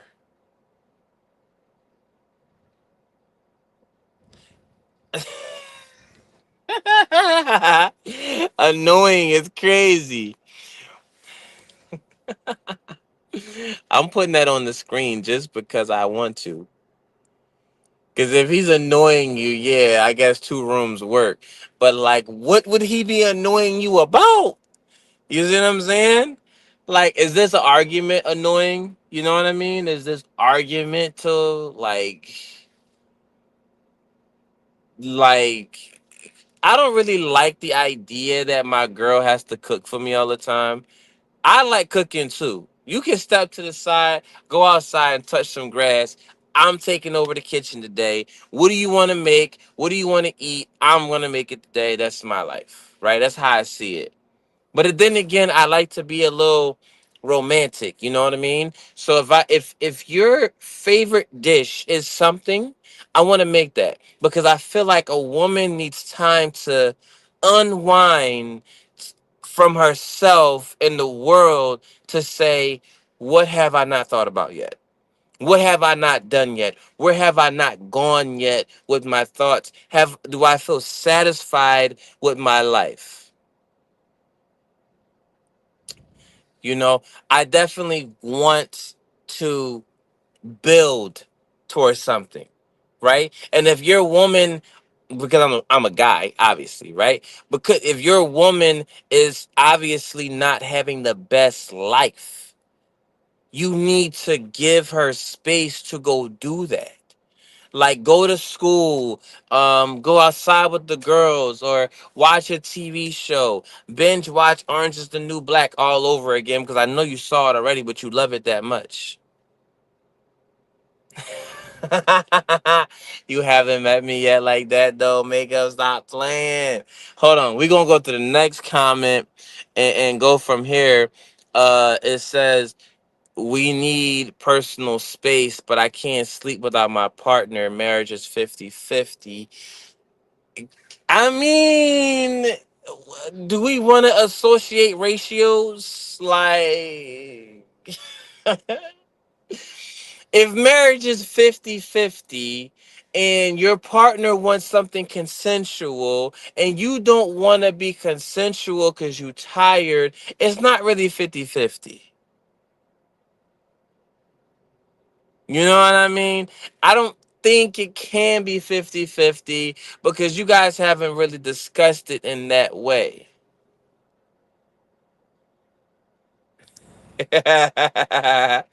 Y'all funny. Y'all like attacking me. I'm like, ooh, I'm solo dolo out here. Look, look. The jar should still be a thing, right? Not because you want more money out of it, right? But it should be a thing because it produces that 50-50. So let's just say I put 100 in, you put 100 in. That's $200 a month. Or, $25 a week. I feel like that's reasonable as a couple. Me personally, I don't want to do that because I'm going to trust my partner for sure. Like if you really want that type of help, then it is what it is. But we should be planning for success no matter what. I want my girl to have nice things. I want her to be able to go shopping or do things like that. I do want that. I do love that idea that my girl would look nice for me all the time.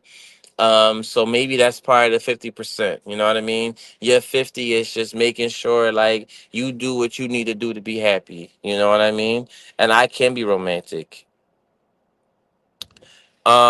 What are we saying here? No, it isn't. I feel like that's what makes having separate rooms great. You get to romanticize a little more of having sleepovers and sharing space. I can. You know what? I'm gonna let you have that. I'm gonna let you have that. Because you're not right. You're not wrong. It's a toss up.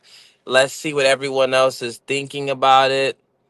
Um, is that your way of saying it? No.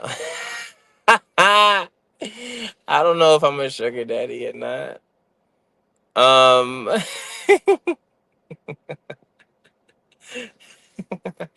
what? What is my perfect date? Oh man. You know what? To believe it or not, my perfect date does not end with sex or consensual. Um, it really doesn't. My perfect date ends with a. Let me tell you about one of my dates. Then you know what I mean. Hold on, everybody, stop. Wait, let's before I get to that, pour it out, romantic. um. I'm gonna put this one up really quick to read this off. I feel like if anything should be going off percentage each paycheck, because if she makes more, then it's got to be fair for you. You right. Maybe a smaller percentage to make sure that everybody is putting into it. It would definitely make sense. It would definitely make sense. Um, I went out on a date with.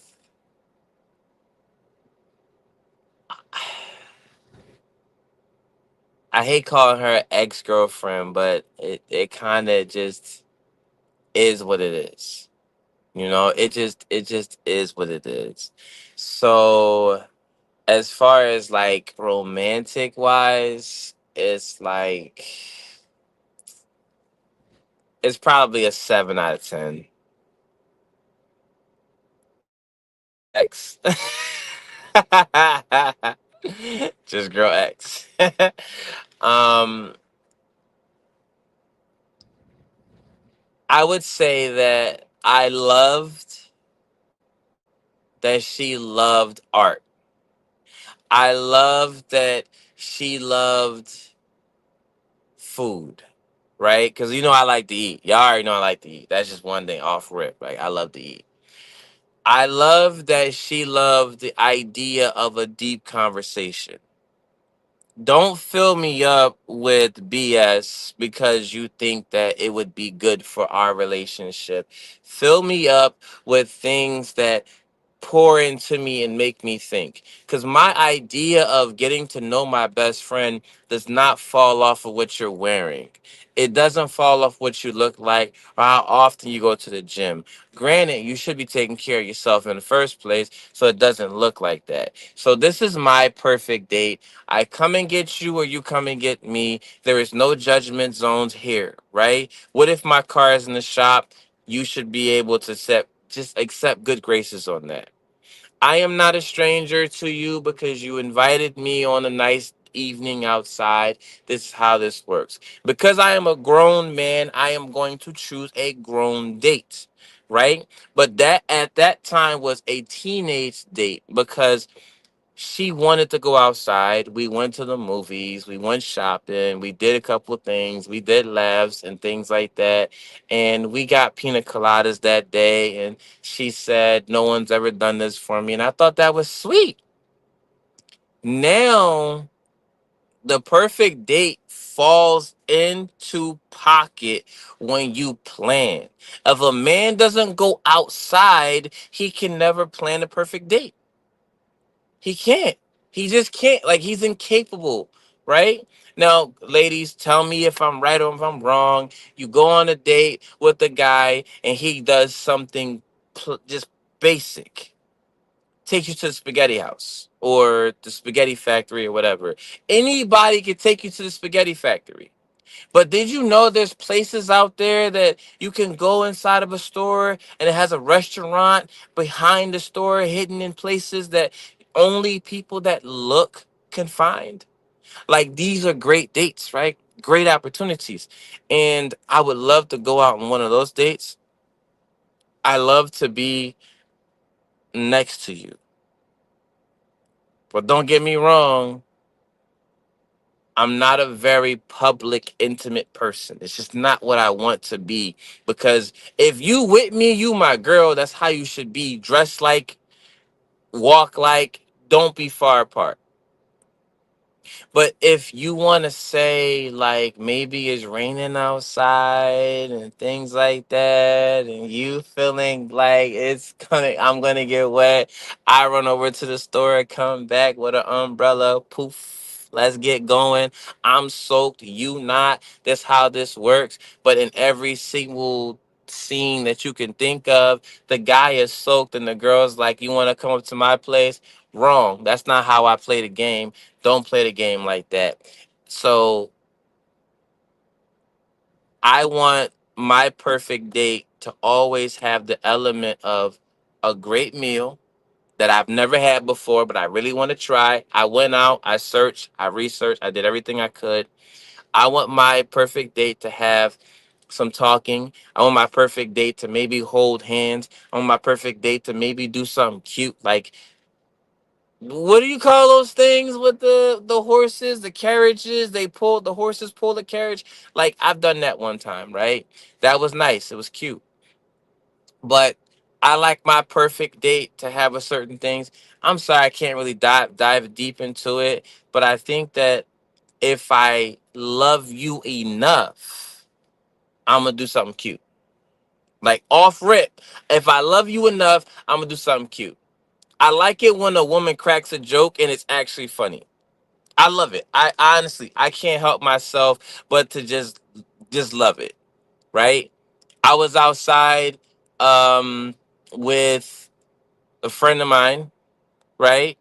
Great person, and the joke was I love how I live in Washington but I don't own an umbrella.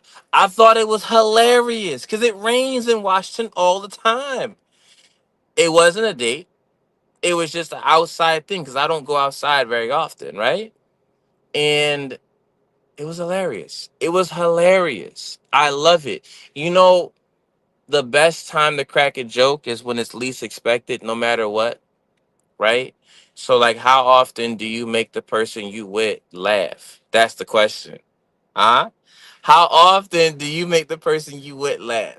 Now, y'all put that in the comments, right? How often the person laughs at your joke. And if he doesn't or she doesn't laugh at your joke, do you find that as a turnoff? Because I'm curious now, right? Like, I'm curious. Like, I look, don't go out on a date with me and expect me not to crack a joke. Cause I'm a crack a joke. You know what I mean? I'm not going to trip you, and if you fall down, I'm gonna catch you, be a superhero, whatever the case may be. But like, if you clumsy, you clumsy. Like I'm,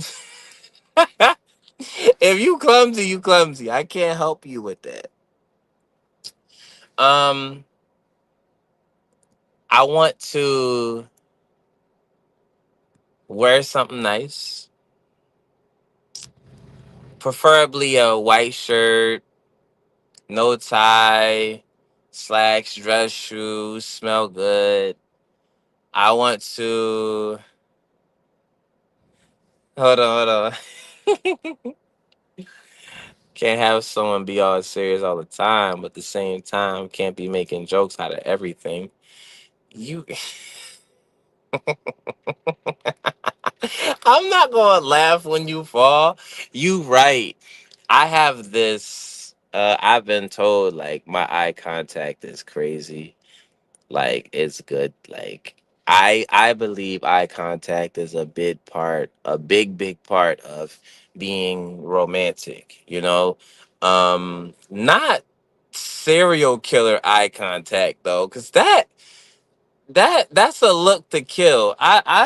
On alive. I don't do those type of things, but like, let me ask: Is it?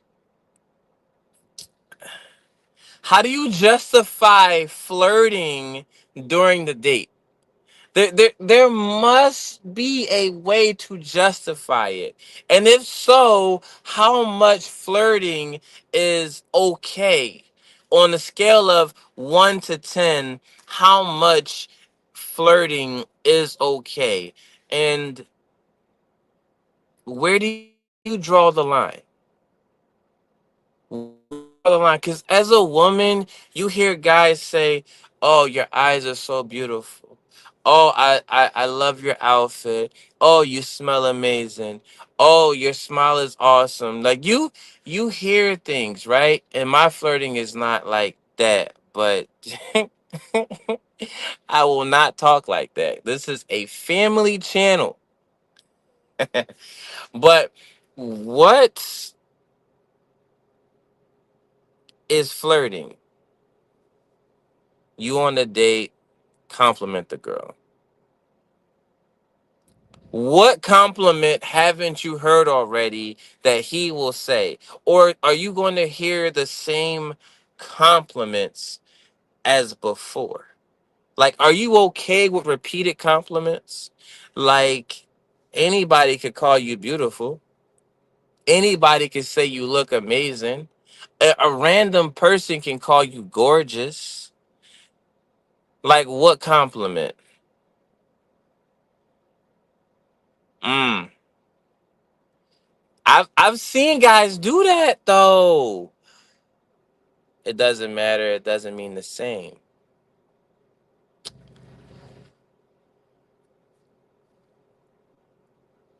Hmm. All right. So tell me your favorite compliment. What is your what is your favorite compliment? Like every time this works for you, no matter what. Because there is a such thing as being a sucker for a particular compliment. I have a hard time blushing, so don't tell me. Like I like the comment about my smile because I was a little not confident about it in the past when I was growing up.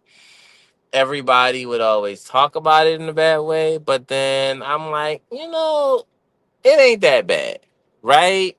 I'm gonna make the best of it. So tell me, what compliment is your favorite compliment, and it makes you blush, laugh, or do the, you know what I mean?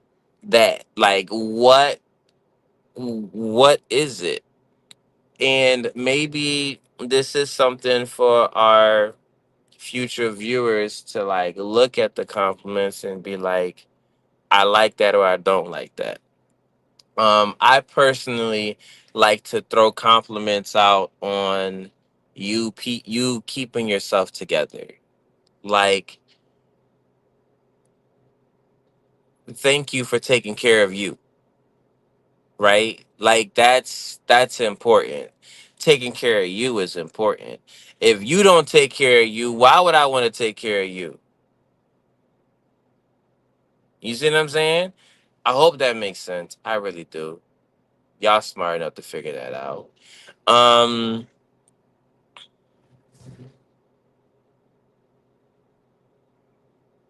I want to say my favorite place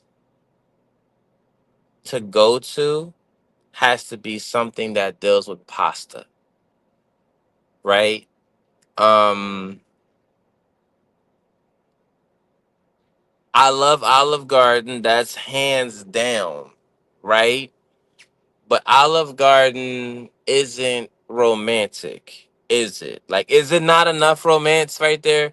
Like, is Olive Garden a clean go to for the first date? And do you expect the guy to take you somewhere really, really nice on the first date?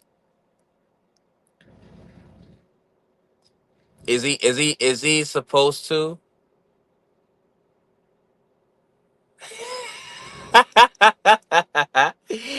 I low key want one of those though. I do.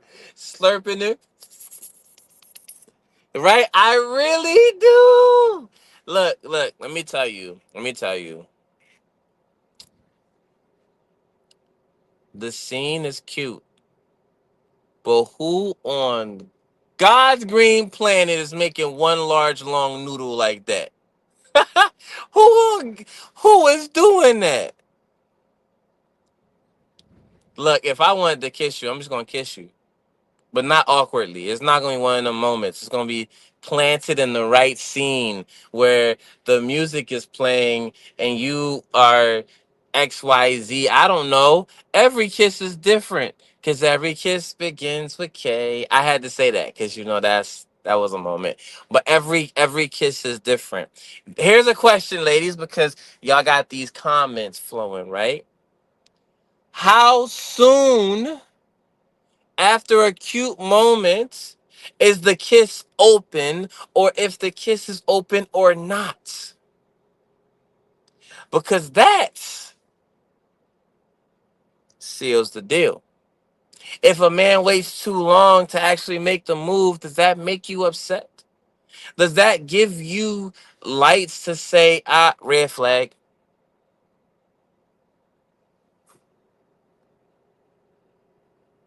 Let's read this.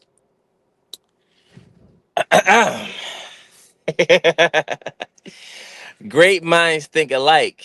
LOL.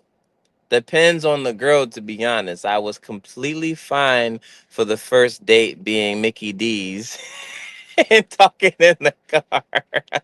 I always been judged for accepting that. You are not wrong, Jessica. You're not wrong. Now, I always had this thing where if you not necessarily willing to go to Mickey D's with me, then you a gold digger, right? But I think that's wrong, really. Maybe that was my thinking at the time. Um, I want to say, if you go to Mickey D's with me and you start ordering numbers, I know exactly what kind of person you are. You know what you want. You're gonna get what you want, and that's how life is. But if you are the type of girl that go to Mickey D's with me and you got your own money, I know what kind of girl you are. You independent. You want to take care of yourself. This is how life is. You want this to be that way. Don't try to force me to be another way. If you go to Mickey D's with me and you look at me and you say, "What can I get?"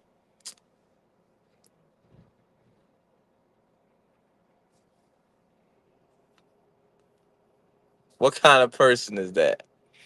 Exactly depends on how they go and about it. You can make any type of date romantic, some type of way. You right. Even a Mickey D's date, I got my my girl was with me a long time ago. Oh man. Hold on, let me get a swig. Let me get a swig right quick. Hold on. Let me get a swig, man.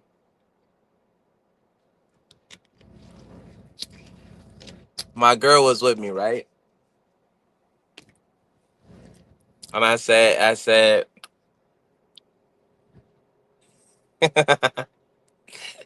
you right.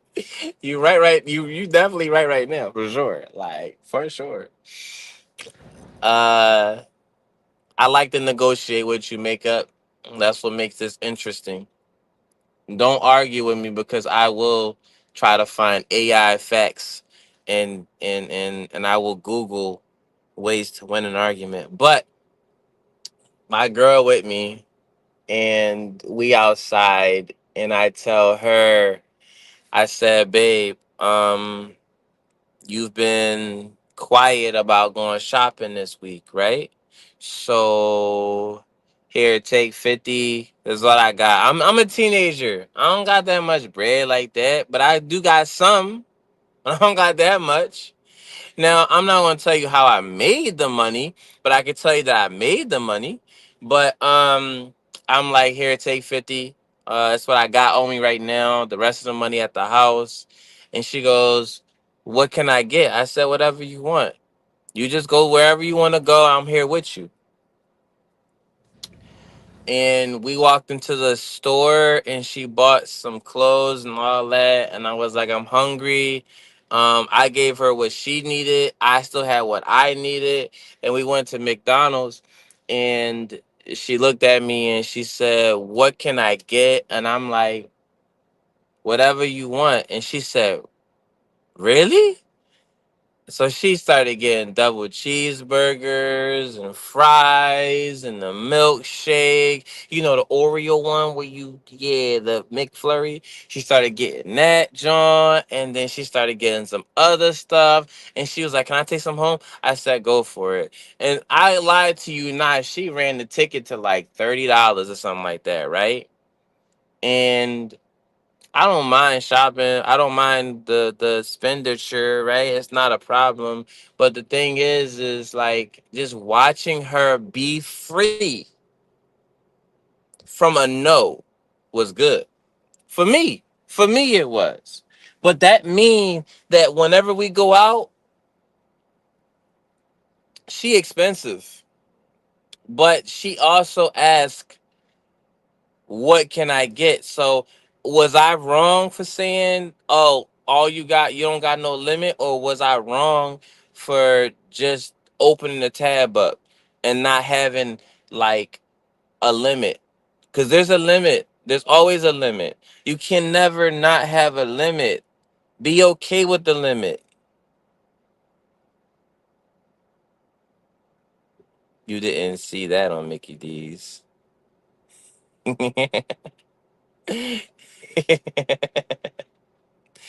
Look, what is the cheapest date you've been on that you really, really enjoy? You really enjoyed this date. Now, free works, but it's a date that you enjoyed. And we're going to classify what a date is because a date means, excuse me, one, we were alone. Two, we looked into each other's eyes. Three, we even said it was a date. Four, We was outside for more than an hour, 2 hours consecutive.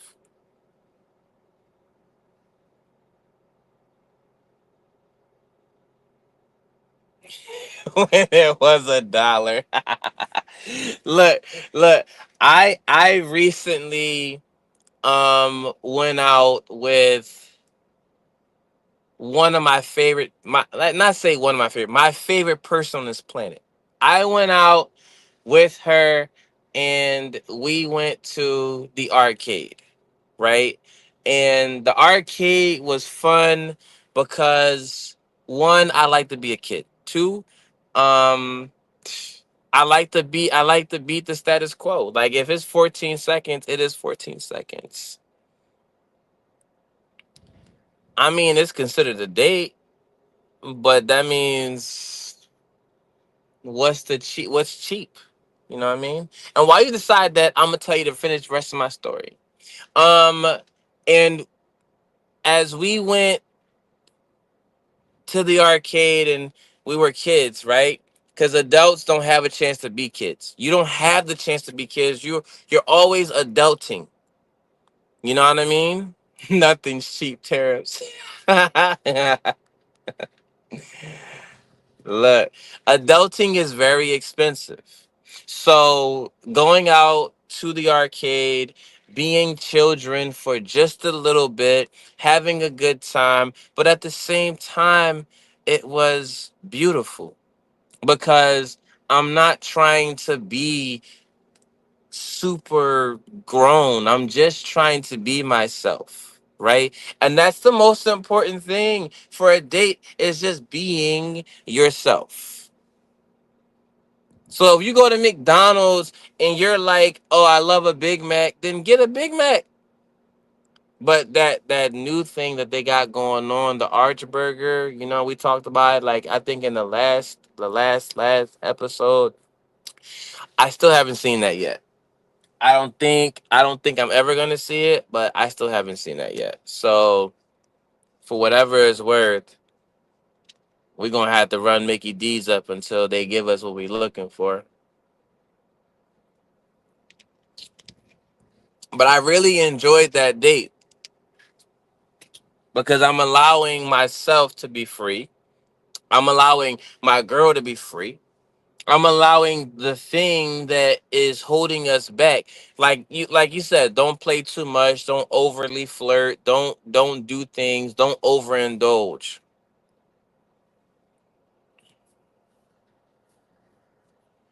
A cheap date would just be a walk in the park, but you gotta walk there, not drive.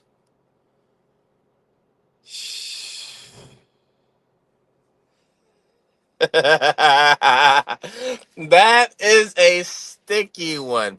Let me tell you why. Because you have to drive as close as you can to walk there. I mean, right or wrong. Right or wrong. You have to drive there unless your date lives in the same neighborhood as you. Now I understand why you got two separate rooms because you got two separate houses. But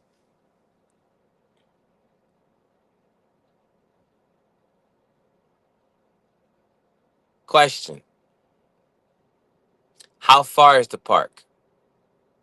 5 minutes? 10 minutes? 2 minutes? Like what is too far for a walk? Because that will help me understand a little bit about this whole gotta take a walk thing and whatnot, blah blah blah, things like that. That would help me a little bit. Because if I'm walking with you to the park, um, yeah, I'm kissing you, right? Cheap, romantic, done, bang, that's it. I've been to the park with someone before, and it was nice. But we're gonna have to have this talk, family. We're gonna have this talk. What conversations are you having while going to the park? Because some conversations get a little too deep. They just do. And they do. So give me a list. I'm going to tell you if I talked about it. I'm going to give you a story. I'm talking about gas prices. I'm talking about gas prices nowadays. It won't be cheap if you drive to go to the park to take a walk. Sheesh. Mm.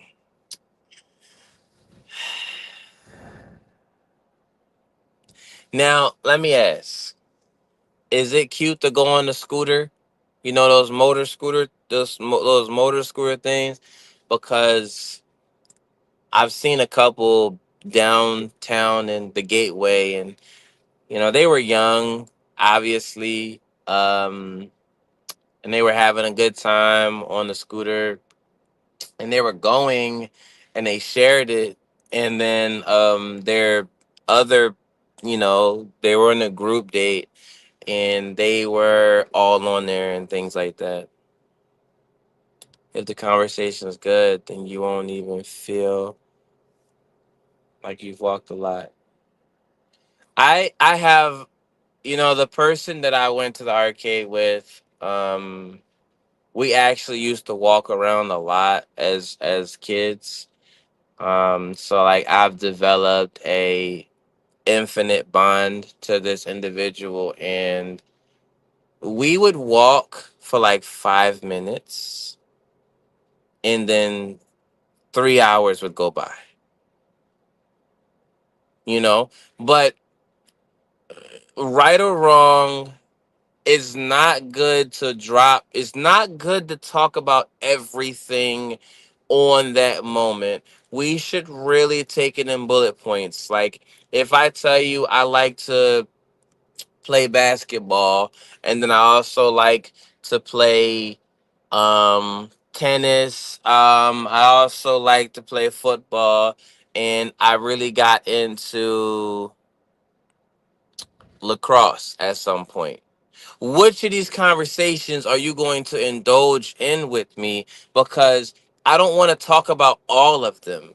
I just want to talk about one of them, but I'm just a professional conversationalist, and I know what I'm talking about. I know what I'm doing right, and I know what I'm doing wrong. When I do something wrong, makeup will tell me.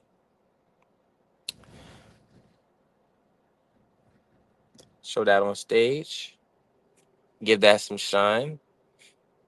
What conversation topic do you remember about when you were dating that one person that you like? Now you're gonna have to dig a little deep, because maybe you don't like this person no more.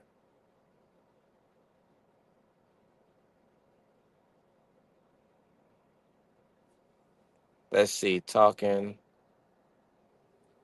on the phone all night, you don't notice.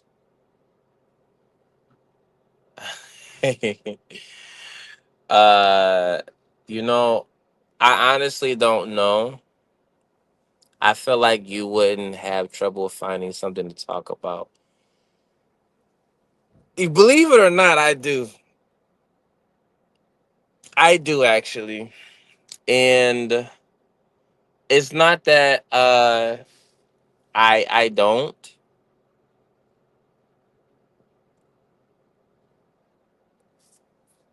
What's this one? I mean, in my teens, I have a bedtime as an adult. Let's talk about that. Can you count a phone date as a date? Can you really count? Look, can you count a phone date as a date? Like we on the phone every day. Does it count as dates? You know what I mean? Because I love talking to specific people, right? I really do. On Fridays, we with off top jack fams and things like that. We with y'all. We I'm here. Oh, okay. Hold on. I'm about to add KO King to the stage.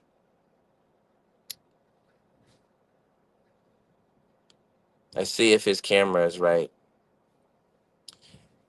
You know what? can you can you count video calls as dates? Tell me, I've never done this before, but please tell me if you have. I must know. So if yes, on the phone conversations, video calls, absolute yes, with certain elements involved. The young people have done something that has changed the game. The young people have done something that has changed the game. What are we talking about? Is the question. Hold on, I got a private chat. Oh, well, that didn't work out so well. They started having video dates and eating the same thing, maybe eating something different. But if I say, hey, Makeup or Jessica, right? Hey, let's do a video call of a date and we're gonna make spaghetti. You know we making spaghetti, so you make spaghetti. But if you go outside the guidelines and you go and you get something like steak, that was not on the menu. I'm sorry. I I have to cancel this date, right? Because you didn't follow the lines. They do, right? But at the same time, your long distance partner just better know how to do what you need to do. Like if we're eating pizza, you know what I mean? We eat pizza, right? Um, I've done that before. I've done that before watching a movie, but I think there should be an app for long distance relationships to watch movies together, like on the phone app. I really did. I really do. I feel like we don't have enough dating apps. Our dating apps are Tinder, Bumble, Hinge, even Facebook. We have so many meet me as I am type of apps. We don't have any apps that says help me maintain my relationship. We don't. So we stuck on it. Actually, check this out. Apple, right? You could actually share your screen or watch a movie together. I think you could. They are. They are hookup apps. And I can't say I don't mind them. I can't say I don't like them. I can't say any of that because once upon a time I was a guy like that. Once upon a time, right? Being honest, being open, being ready. And this is a no judgment zone. We listen and we don't judge. That was how it was, right? Did you guys have the party line when you were growing up? Like at some point, like is there a such thing as a party line? And if you have heard of it, did you use it? Um, Fun little story.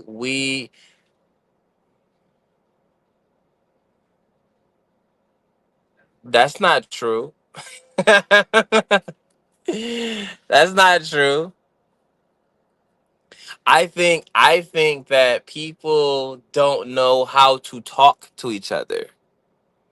I really do. I think that we have the biggest issue with conversation. Find someone that knows how to talk to you, and forever you're going to be in love with that person. But if you find someone that doesn't know how to talk to you, you'll be in confusion and all and everything like that. Like, I could talk to some of the people every single day without being tired because I know how to have a conversation. You could give me a word right now, and I would have that conversation with you for the rest and remainder of this entire live. and we got roughly 30 minutes because we not gonna make it that long. Y'all gonna have some homework. Next week we gonna get back into it, and y'all gonna bombard the comment section and say XYZ. You were right, Rome. I know. Catfish. Okay. Um.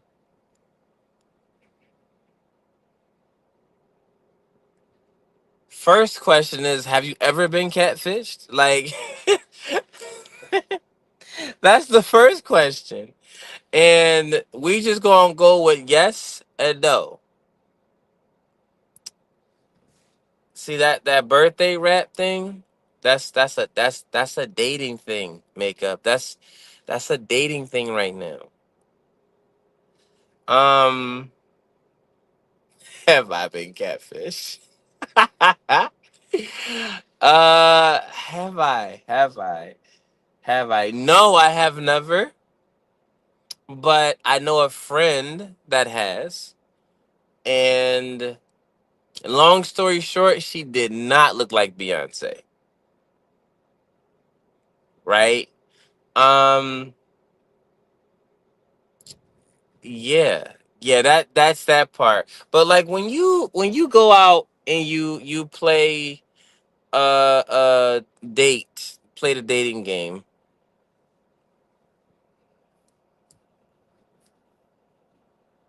these these terms and conditions were not brought up on the birthday rap. Mm, they were not. No, they're not. Now, nah, it's showing love to your number one supporter. Oh, that's cute. That's cute. Nah, we gonna do something special. I wanted to do. We gonna when it's my turn again and all the old heads is gone again. We gonna turn on. We're gonna find a beat and we're gonna write it together. Consider it a happy birthday for you. You know, I write music off of emotion, and I'm not feeling happy birthday as an emotion, but we can work something out. You know, most rappers, like honestly, most rappers will make a song and rap about anything. I think that your song needs to have meaning, and if it doesn't have meaning, it's just pointless. And if it's pointless, I really don't care about it. So I gotta be straight up with you to say rap music is great, but it has its flaws. That was hard. I didn't want to put you down like that. I didn't want to put you guys down. That was tough. That hurt my feelings.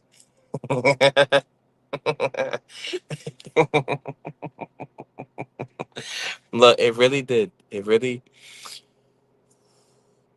really hurt my feelings. It did. I'll do better next time, I promise. Um I don't know what you're talking about. I wait, were we dating? Is that just what happened? What? That's not how breakups go. I don't know what's going on with y'all. That's not how breakups go. That's Is that how breakups go? Is that is that really? Because I'm sorry. You know, you have to forgive me for such diabolical acts. Something like shit.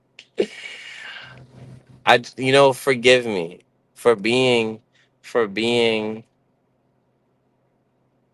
um not rapping next. It's not, nah, has anyone ever like tried to break up with somebody but it didn't work? Like you tried but it just didn't work. Like you said it's over and the person said no. Like I was in my mission and I tried and she just flat out said no. I said, "What do you mean no?" And she said no. I said, "You can't just tell me no. You have to say yes or say no." I said no. She said no. And I'm like, this is messed up. You know what I mean? I can't even have a proper breakup. So let me ask,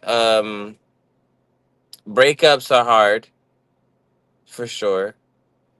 I'm gonna pop this melatonin. Hold on. It's the end of the forest though, ladies. Like, I don't know what y'all talking about. Y'all can't go until y'all answer my question. You are not allowed to leave until you answer my question.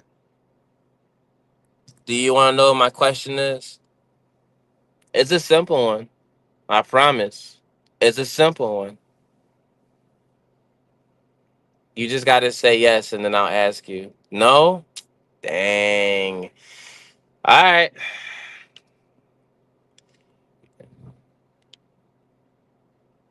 No, I'm not gonna do that. Not yet. It's in the woodworks. Um, I actually was in a heart to heart with y'all for a second. Take a deep dive into my life real fast.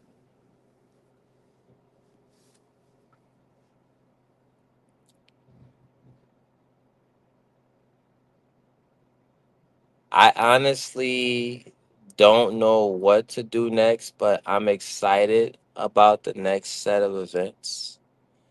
Um,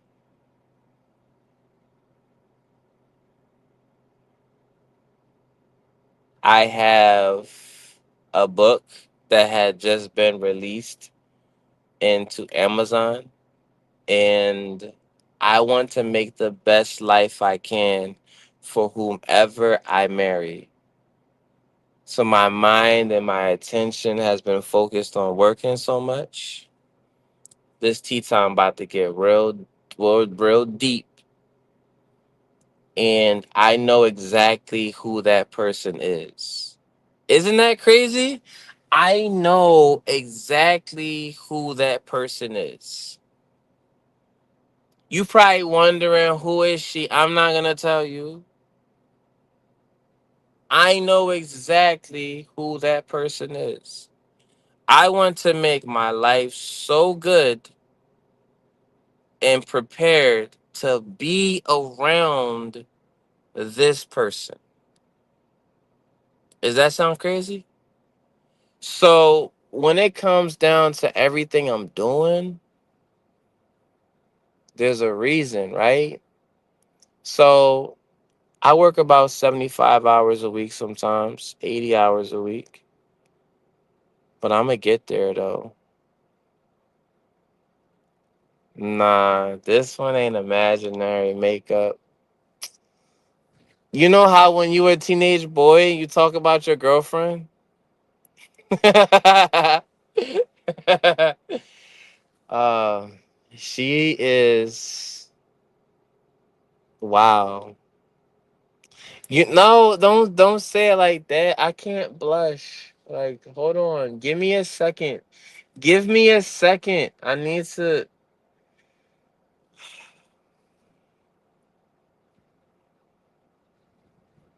Nah, we can't. We're not gonna jump guns right now. We're not gonna do that. I need to play a song. You wait right there. Y'all wait right there. I need to play a song.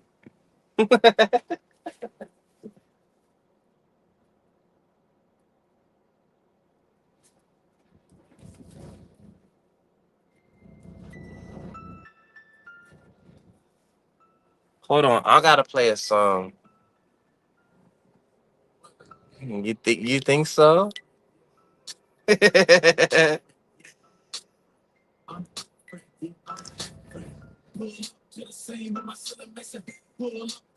not the song though. Little Roma's growing up is crazy. I mean, y'all got me to this point, right? Like I'm over here trying to get right. You know what I mean? And y'all look. And I got too many alarm clocks going off right now. I'm trying to play my song.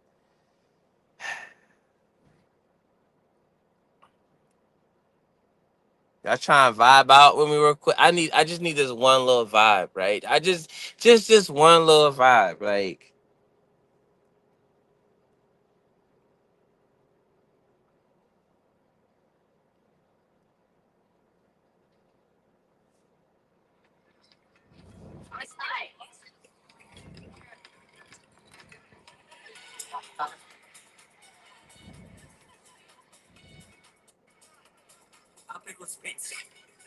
I'm so confused.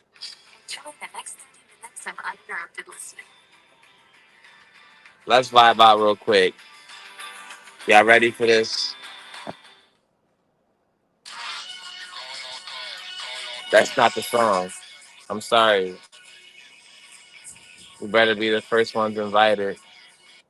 You are.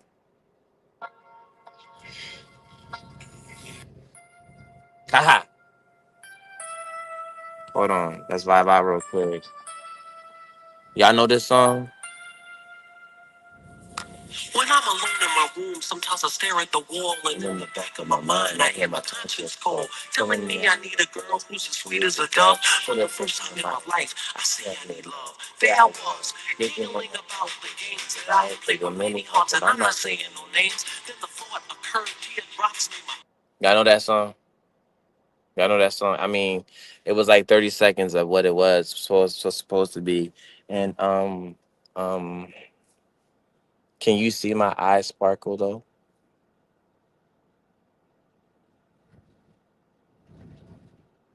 I've hit the part in my life, ladies and gentlemen, whoever's watching. I'm good. I'm good. I am good. I'm gonna leave it at that. I'm good.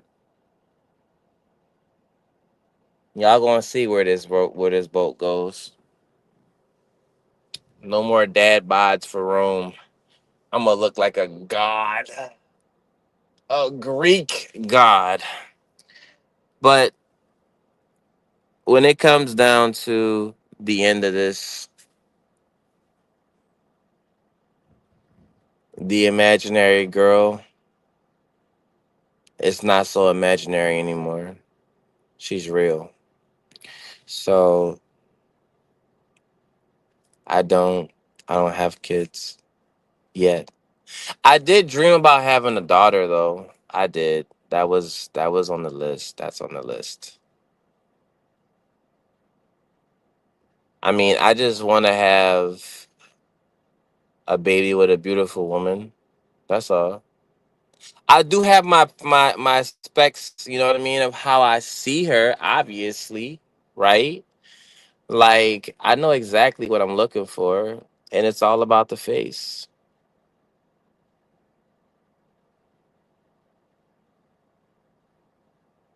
What's the next question? Because I'm here.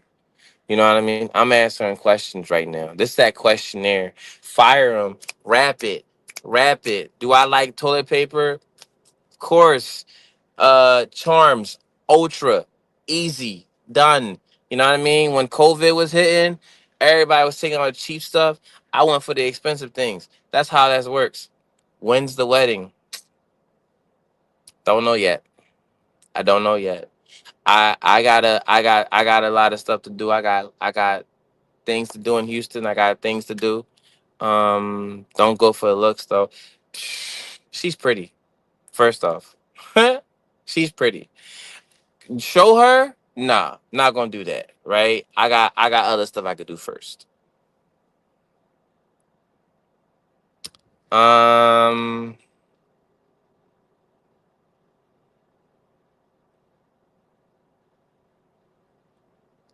I want to say the question's already been popped, but to do it officially, this could take 6 months. Because honestly, ladies, do you really want a man that really ain't got the financial part figured out? Like, why am I asking for your hand if I don't have that part figured out? Does that make sense? That makes sense. It makes sense to me. It really does. Like, I need to have a ring that makes sense. I don't have the ring yet. I need to go make money first.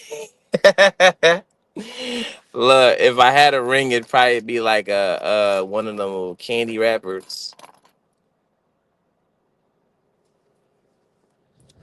But I want the ring to symbolize what she means, not just have a random ring. That like what kind of ring do you guys like? White gold or gold? Like what is your ring color like typically about? Like you know what I mean? Cuz that's going to make sense by those once in a lifetime rings. What is that? What is a once in a lifetime ring? What is that? I've never is that online? Like is that literally what it's called? Once in a lifetime ring?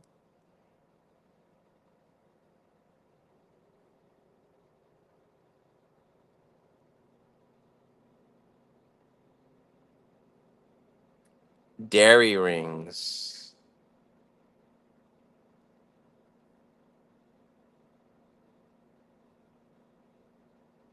I'm looking it up right now.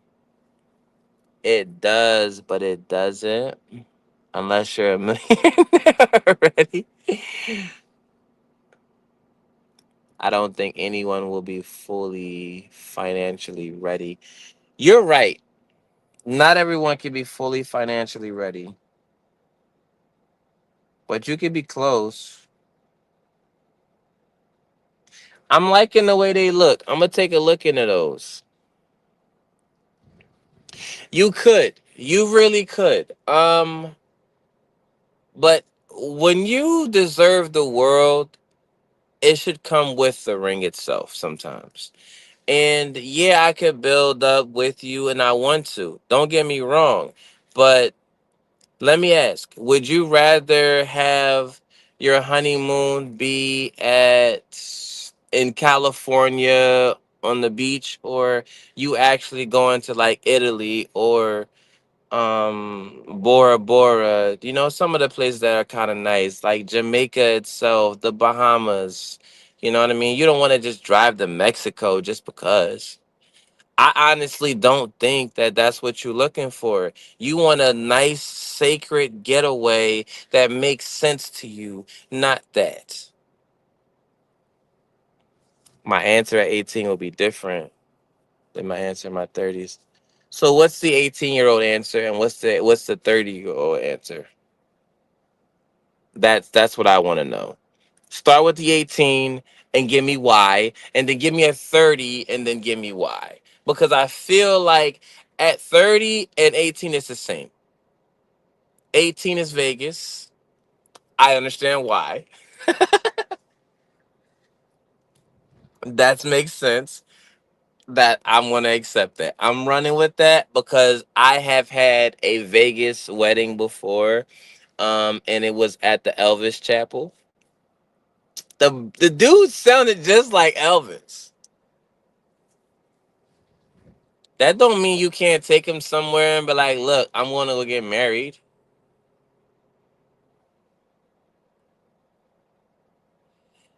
So you're gonna get married on your front lawn, which is nice, it's beautiful. Don't get me wrong, you could do that. Honeymoon at the house. Come on, makeup. Okay. Let's say it does matter.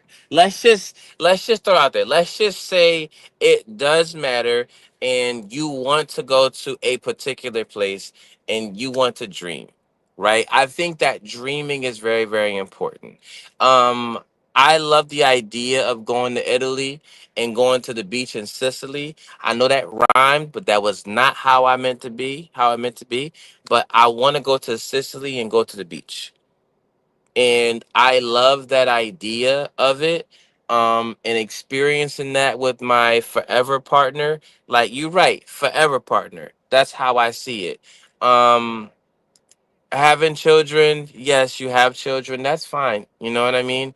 Um, you just got to find a way around it because that person you're supposed to be with is going to be with you. That's how this works. This tea time is great. We're just having a chat. Oh man.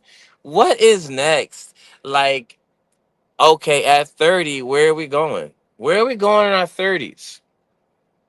Where are you taking your partner on a honeymoon in your 30s?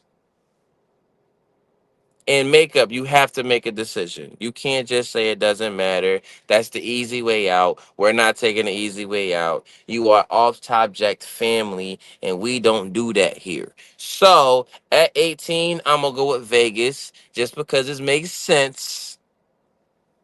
That's just how it is. One thing I learned from marriage is dating my spouse.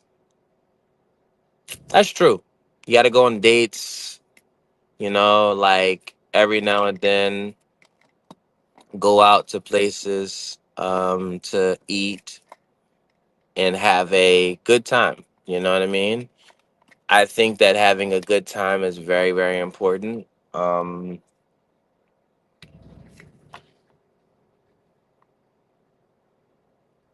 yep, you can work towards it. And even with kids, you need to always remember that what you brought, what brought you together alone. Okay? Yeah, how you made them. how that's what I think about. Look, that's how I met your mother, you know? But like you're right. I really I so badly would like to enjoy the luxury of bringing a little me into the world, you know what I mean? That's true. 18, don't know no better. We're greedy. Uh, but at the same time, I might be greedy, but I am selfish with my time, with my person. Um, my no, I'm not gonna say that. We'll leave that alone. My thoughts are when it comes down to honeymoon. Um, is it 1 week?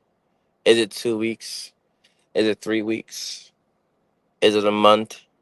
Like we're talking about planning this out, makeup. So how long should a honeymoon be? And Jessica, you're more than welcome to answer. You guys are stars, you're running it up. But like how long should it be? Because if I'm not allowed to do this bike right now and do all of these things and go from here and be the Prince Charming of the story, then how long should a honeymoon be in the first place if we're working towards it together? Because when you think about it, you really, really think about it. I would rather be 50 Shades of Grey before I end up working and building towards anything with anybody at some point in time. I would rather be 50 Shades of Grey. And if you haven't seen that movie, you have to see it.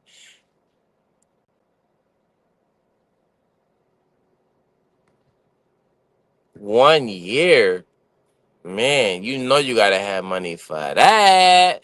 Like, yeah, you know what I mean?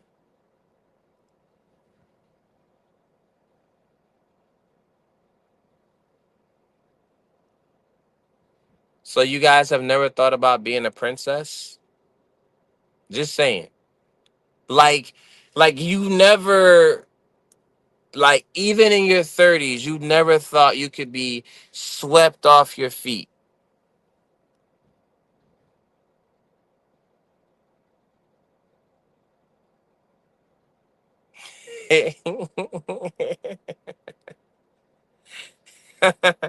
Okay, yo, you back?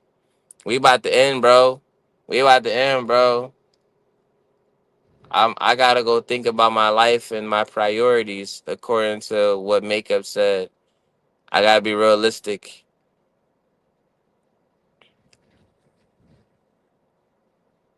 Yeah, you right. 2 weeks is what you really get. Um, I think that I think that you owe it to me, right? And let's just say I'm putting myself in your shoes, just for a second.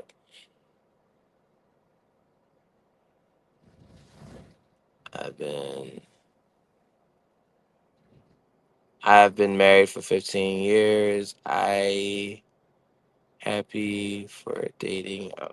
Happily dating for a date night. When you're married that long, and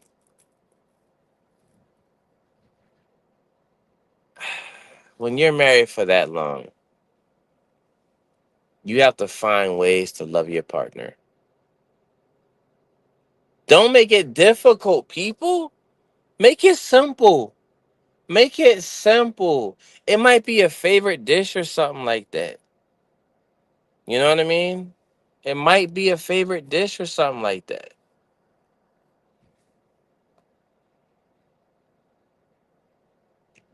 You right, KO. We gonna make it turn up next time, bro. Make life easy. Stop being out here. Like, I get it. Like, I want to have a lot of money to do stuff. I get that, right?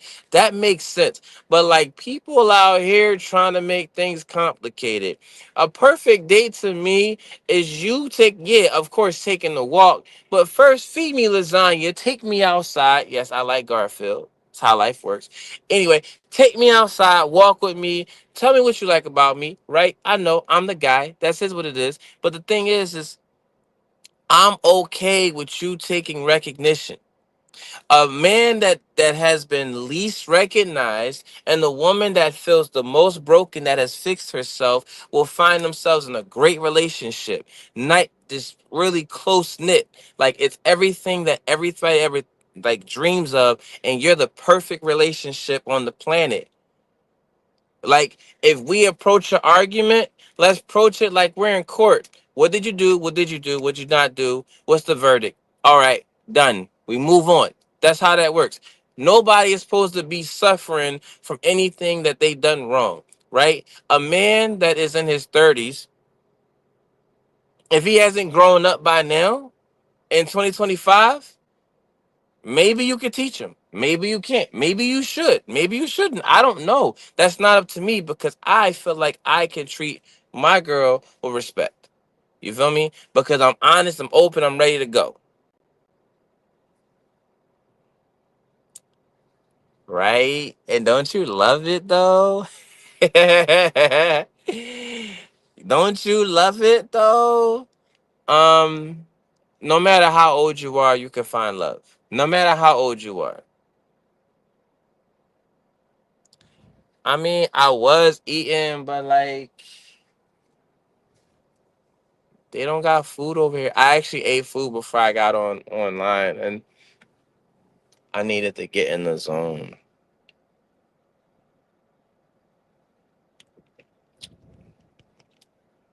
This count is eating though, calorie count.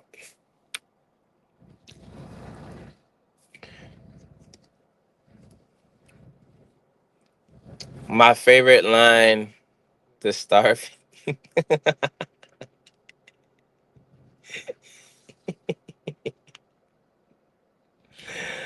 I don't eat with my mouth open all the time. All the time.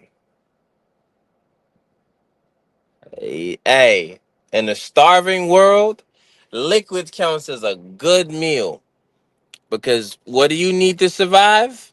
Water. I got that over there. That's down there on the floor right there. I mean, I don't make that much noise. I'm very conservative when I want to be.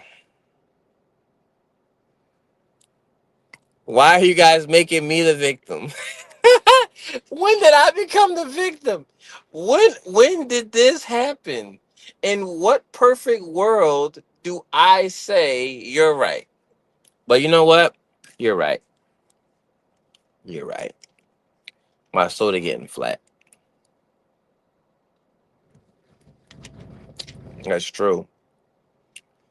That's true. You need someone to blame. Count on the black guy. You know? I'll take that. I'll take that bit. But let's recap though, because I know y'all got family and stuff like that. In the beginning, we did talk about something. Um, the government is actually looking to set up a bill. The bill's already been passed so that it protects you from revenge content and things like that, protects your children from inappropriate content and being viewed in the wrong way.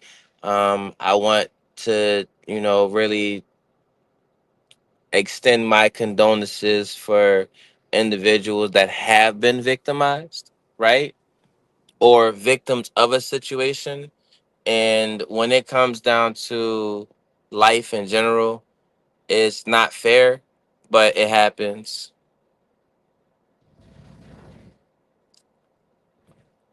I mean, makeup, like, you haven't been mean to me. So, um, you've been saying some solid points. Now, here's the last question. We're all serious. Now we got KO in the mix. Is it okay for you to kiss someone on the first date? Is it okay for you to kiss someone on the first date? You answer that question. Because if, hey, KO says yes, that's a male's perspective. He says yes. Ladies, is it okay to kiss someone on the first date? Case by case.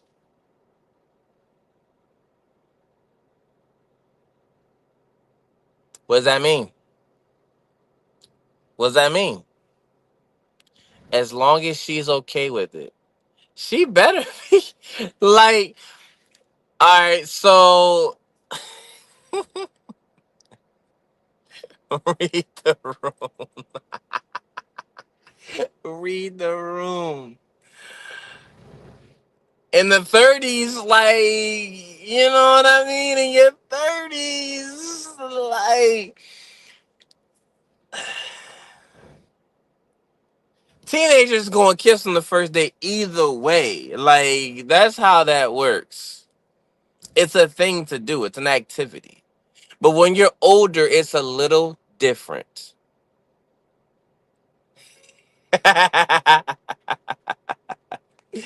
Ah! Okay. This is it. This is it. When you want to kiss the guy, do you look at his lips? Like this is a secret sauce, people. When you want to do it, do you look at his lips? Because obviously you're not gonna say nothing. You not gonna tell him. He gotta read the room by reading your lips and reading your lips by reading your eyes. What do you like? What's the social cue? Obviously, there is one. we we not gonna just walk past this one like this ain't gonna happen. Do you look at his lips and say, "Why haven't you done it?"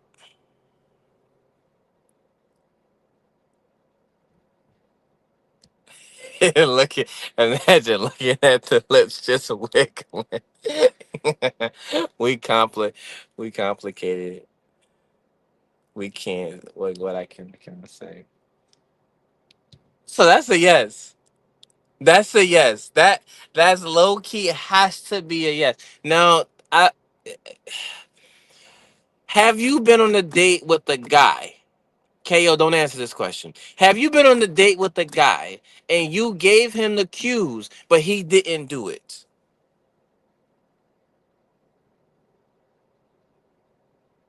No, don't do all the work. Look, I'll do it. What if you like the dude, but he got a lip bump?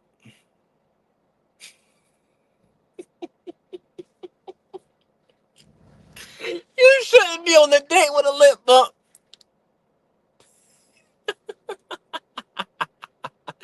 Okay, okay. The girl's like, look, uh-oh. I mean, look, look. We talked about 50-50, right? We we we talked about it. Dinner doesn't get you what you want. Goodness gracious. Goodness gracious. At least it's thin the thread. They going in. They going in. Hold on. Hold on. Did we spark a debate? Let hold on, everybody. Time out. Time out. We are going to talk this out. The judge, the jury, and executioner will be me. So if you like the dinner place, if you accepted him opening the door for you and you getting in the car. If you enjoyed the great conversation that led up to it, the dinner itself being paid for must have some weight. Right or wrong? Don't mean anything. Okay, okay. So it don't mean anything for all that to transpire. Understandable. That's a valid answer. Don't mean anything. Just Jessica, where you at with it? Where are you at with it? Everybody that's watching, where you at with it? Okay, so all right, so let's say it owes nothing.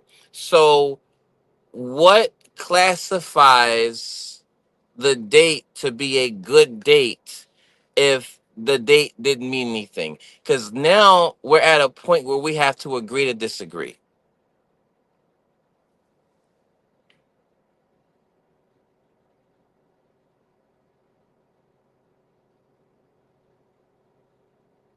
No second.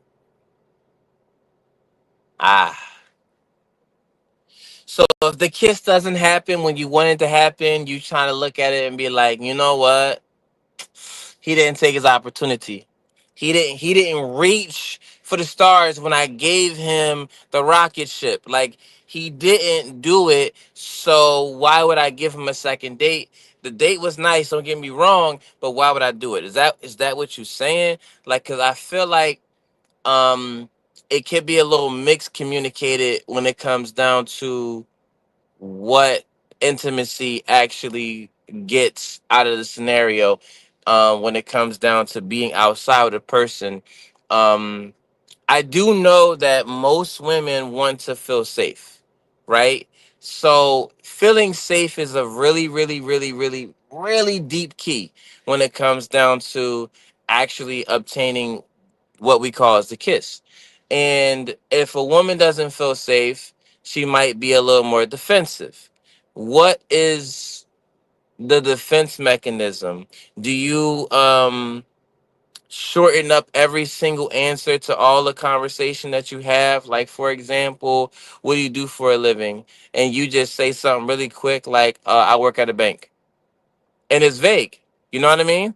It's not in detail compared to a woman that feels safe. Drop that on the thing. We're gonna read that out loud because we lighten it up here tonight. If you want something, then go find yourself someone that does that for a living. You paying for dinner or taking a lady out somewhere nice doesn't mean she owes you anything. You are completely right, makeup. Just because you are paying for the dinner does not mean that you are like you owe anything to the opposite sex at all. And let's go here. It's not that it's the fact of expecting something in return. It's date I need to feel safe and a gentleman. Every girl is different on the clues. Okay. Let's see what KO says here because this has sparked a debate here. If I'm going to take care of her, then I need to know if I would get the right treatment as well. The man isn't wrong, the women isn't wrong. Now, if you definitely feel like the dinner is like the go to, then she might get turned off by it. But some women might get turned on by it because Jessica also says that all women are different. Some women are impressed by the idea you can speak Japanese. I'm just saying, if you can speak Japanese, they can be like, "Wow, that was attractive." But let me ask though: is what KO saying sort of crossing lines? Okay, so how many dates? How many dates is this though? What KO is saying isn't wrong because it's from his perspective, right? Agree to disagree, right? But what he's also saying can have weight, just like what the ladies, are saying has weight. Like the weight it bears is the idea that men want something because we paid for it. But just because it's paid for doesn't mean it's required to be given. And the first date might not be it. Like me, I'm not fitting to do anything on the first date. I need to see where you are intellectually, right? That's my goal. Is intellectual.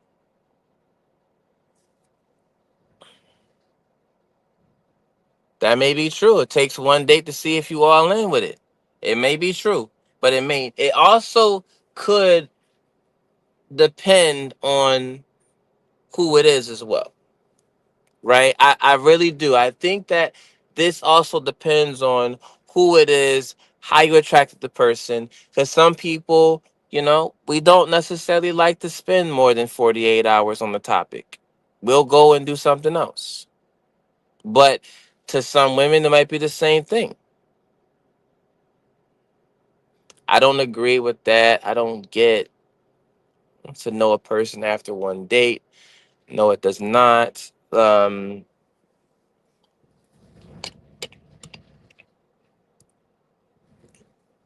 it's subjective. We have particular things that must transpire before we actually proceed to certain things. How long should you know a person to be alone with them in a private area?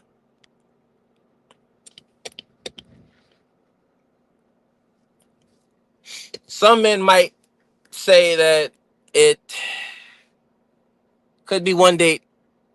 Some men are very subjective. Some men are.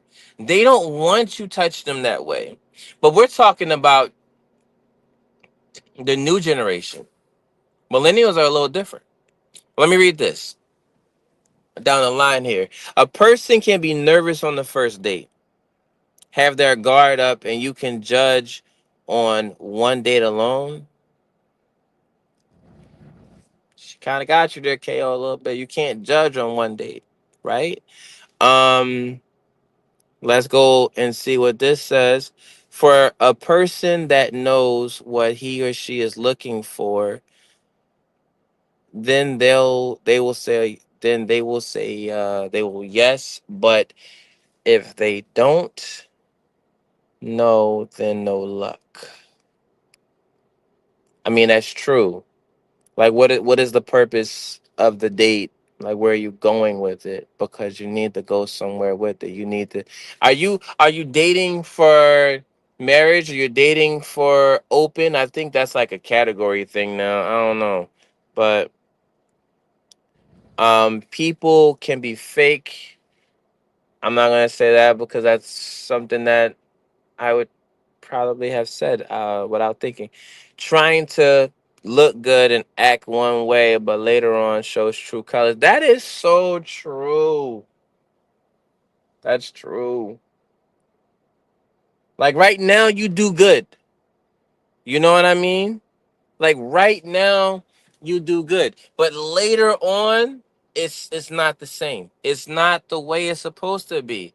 You are not aiming towards the right goals, I guess. So we say, because I mean, like I was telling you about the person I was with, and her mom kept coming over and whatnot. She told me, she said, "Hey, I was like that when I met you because I needed you. Now that I got you, I don't have to act that way." And I was like, "Why would you do that? Why? Like, if I have I been catfish? I guess I have, right?"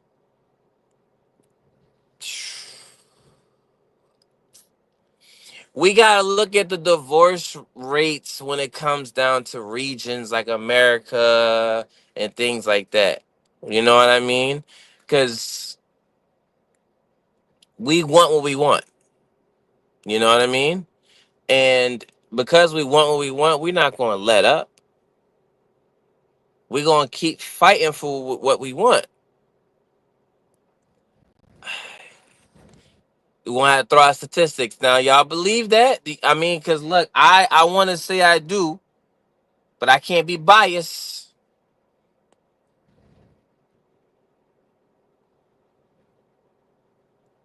It says, and we know what we want. We know what to go for and what to stay away from. You won't know if you're on a date with a narcissist based on one date, just saying. You right. You right. Because a lot of people, like, what's his name? Ted Bundy? Was it Ted Bundy? I think it was a Ted Bundy, but I don't know if it was a Ted Bundy or if it was somebody else. Um, he was a serial killer, right? And he's killed many people. And he obviously he was the sweetest person to them. You know what I mean? And he unalived so many people that no one can really count the number until you find the bodies, right? So makeup, you right? You don't know by the first date, um, but can you know by social cues? You know what I mean? Like the first date should never be a let me pick you up. You know what I mean? The first date should never be let me pick you up. I think that the first date should be I'm going to meet you there. I'll see you when you get there. I think that's the first date. And that's true. It's a whole bunch of true crime. Meeting in public. Now, me being a African American male, and I'm talking to someone that is roughly, I don't know, 5'4", 5'2", 5 feet, things like that. If I'm talking to someone like that, and maybe they're 5'8", 5'9", and I'm 5'11", right? At some point I need to know that I can overpower this person, but I don't know if she carries mace in her purse. So I'm going to try to collect the best circumstance, such as let's go to a public place, meet there. Like, is Starbucks okay to be a first date? Because Starbucks is a public place. You can't beat that deal. Everybody is there. It's very cheap. It's not expensive. It's good enough to know whether if I'm going to go on another date with you or not. I feel like that could be a silver line being drawn straight down the middle. I like the way I like that you work. I like that you do this. I like that. You know what I mean?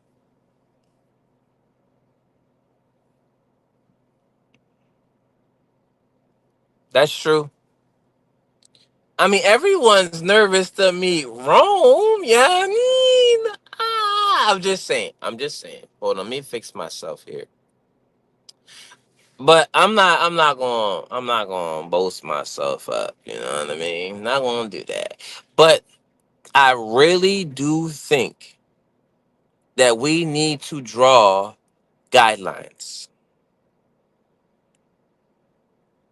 Now, Starbucks is good, public. McDonald's is good, public. Olive Garden is good, public. The park, not so much. You know what I mean? It might be a public park, but it's not private.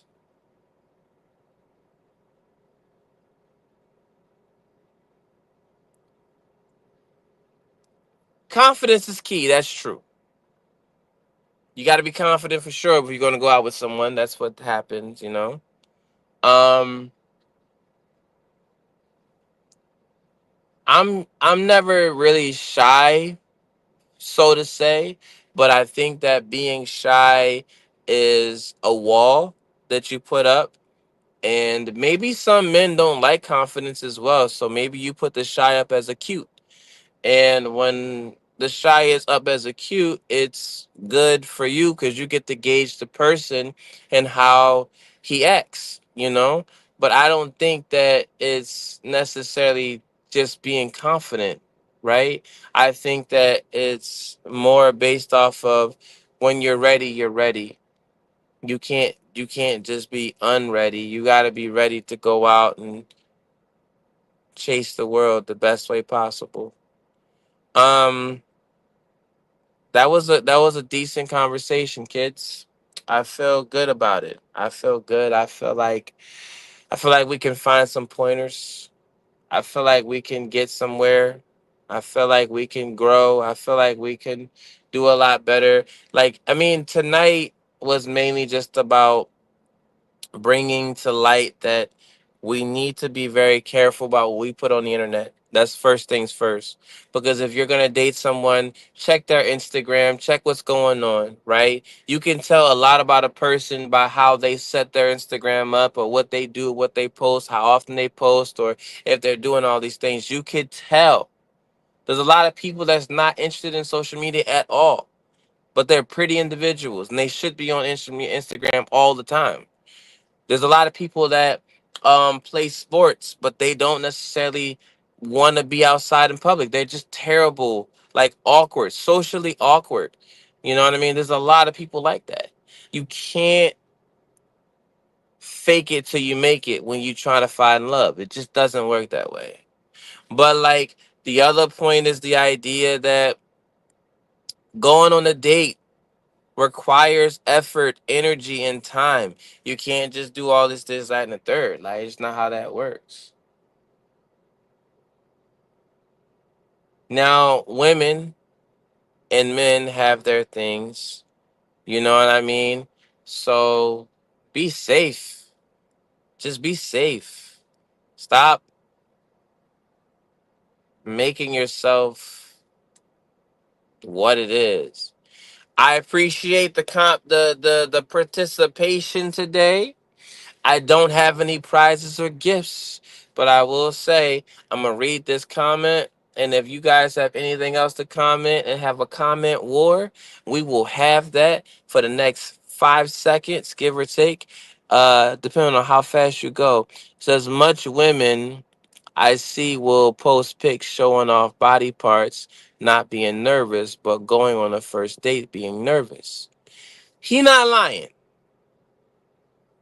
But at the same time, KO, they are in their safe space, right? That's their safe space, which is their living room, their kitchen, their room, their space. That's their safe space.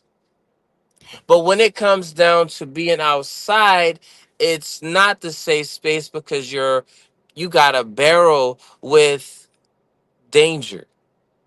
You got to make sure you're safe. Now, I felt unsafe around a female before, you know what I mean? Her environment scared me, and I was like, no, I don't feel safe here. You know what I mean? But yet, I can post something about me being outside and going different places, but I don't feel safe around her. So, can we be catfished? Possibly. Can we do a couple of things wrong? Possibly.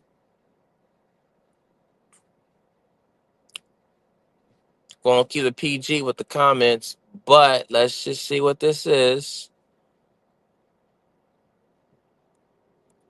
Now that's what that is. Is that comment right there is basically saying that the photos itself go up and everybody looks at them and it gives a certain vibe. But I wanna say that that new act that's about to act like go about, I wanna say that we really, really, really, really, really need to pay attention to these things.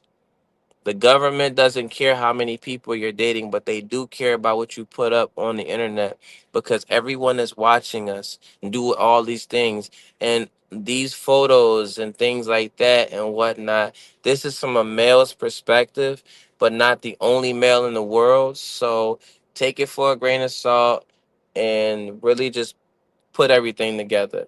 So if it helps out a lot, um, we need to keep ourselves guarded. You know what I mean? If we're not keeping ourselves guarded, then what's the purpose of anything that we're doing? So makeup, love you. Jessica, love you. KO, love you, bro. You know? Um, but we definitely like need to make sense of everything that's going on. The world's getting darker, and y'all definitely need to protect yourselves. Thank you for tonight's show. I did this. I wanted to have some guests, so next time I'm roping y'all in. Y'all gonna be on here. Y'all gonna be talking. You don't have to put your cam up, but letting you know now. Ooh, you better talk as fast as you type. I'm just saying. But deuces, have a good day. Hold on. Comment, comment. Look at that. Showing love, man. Showing love. Showing love. Y'all have a good night. Next week, the whole gang gonna be here.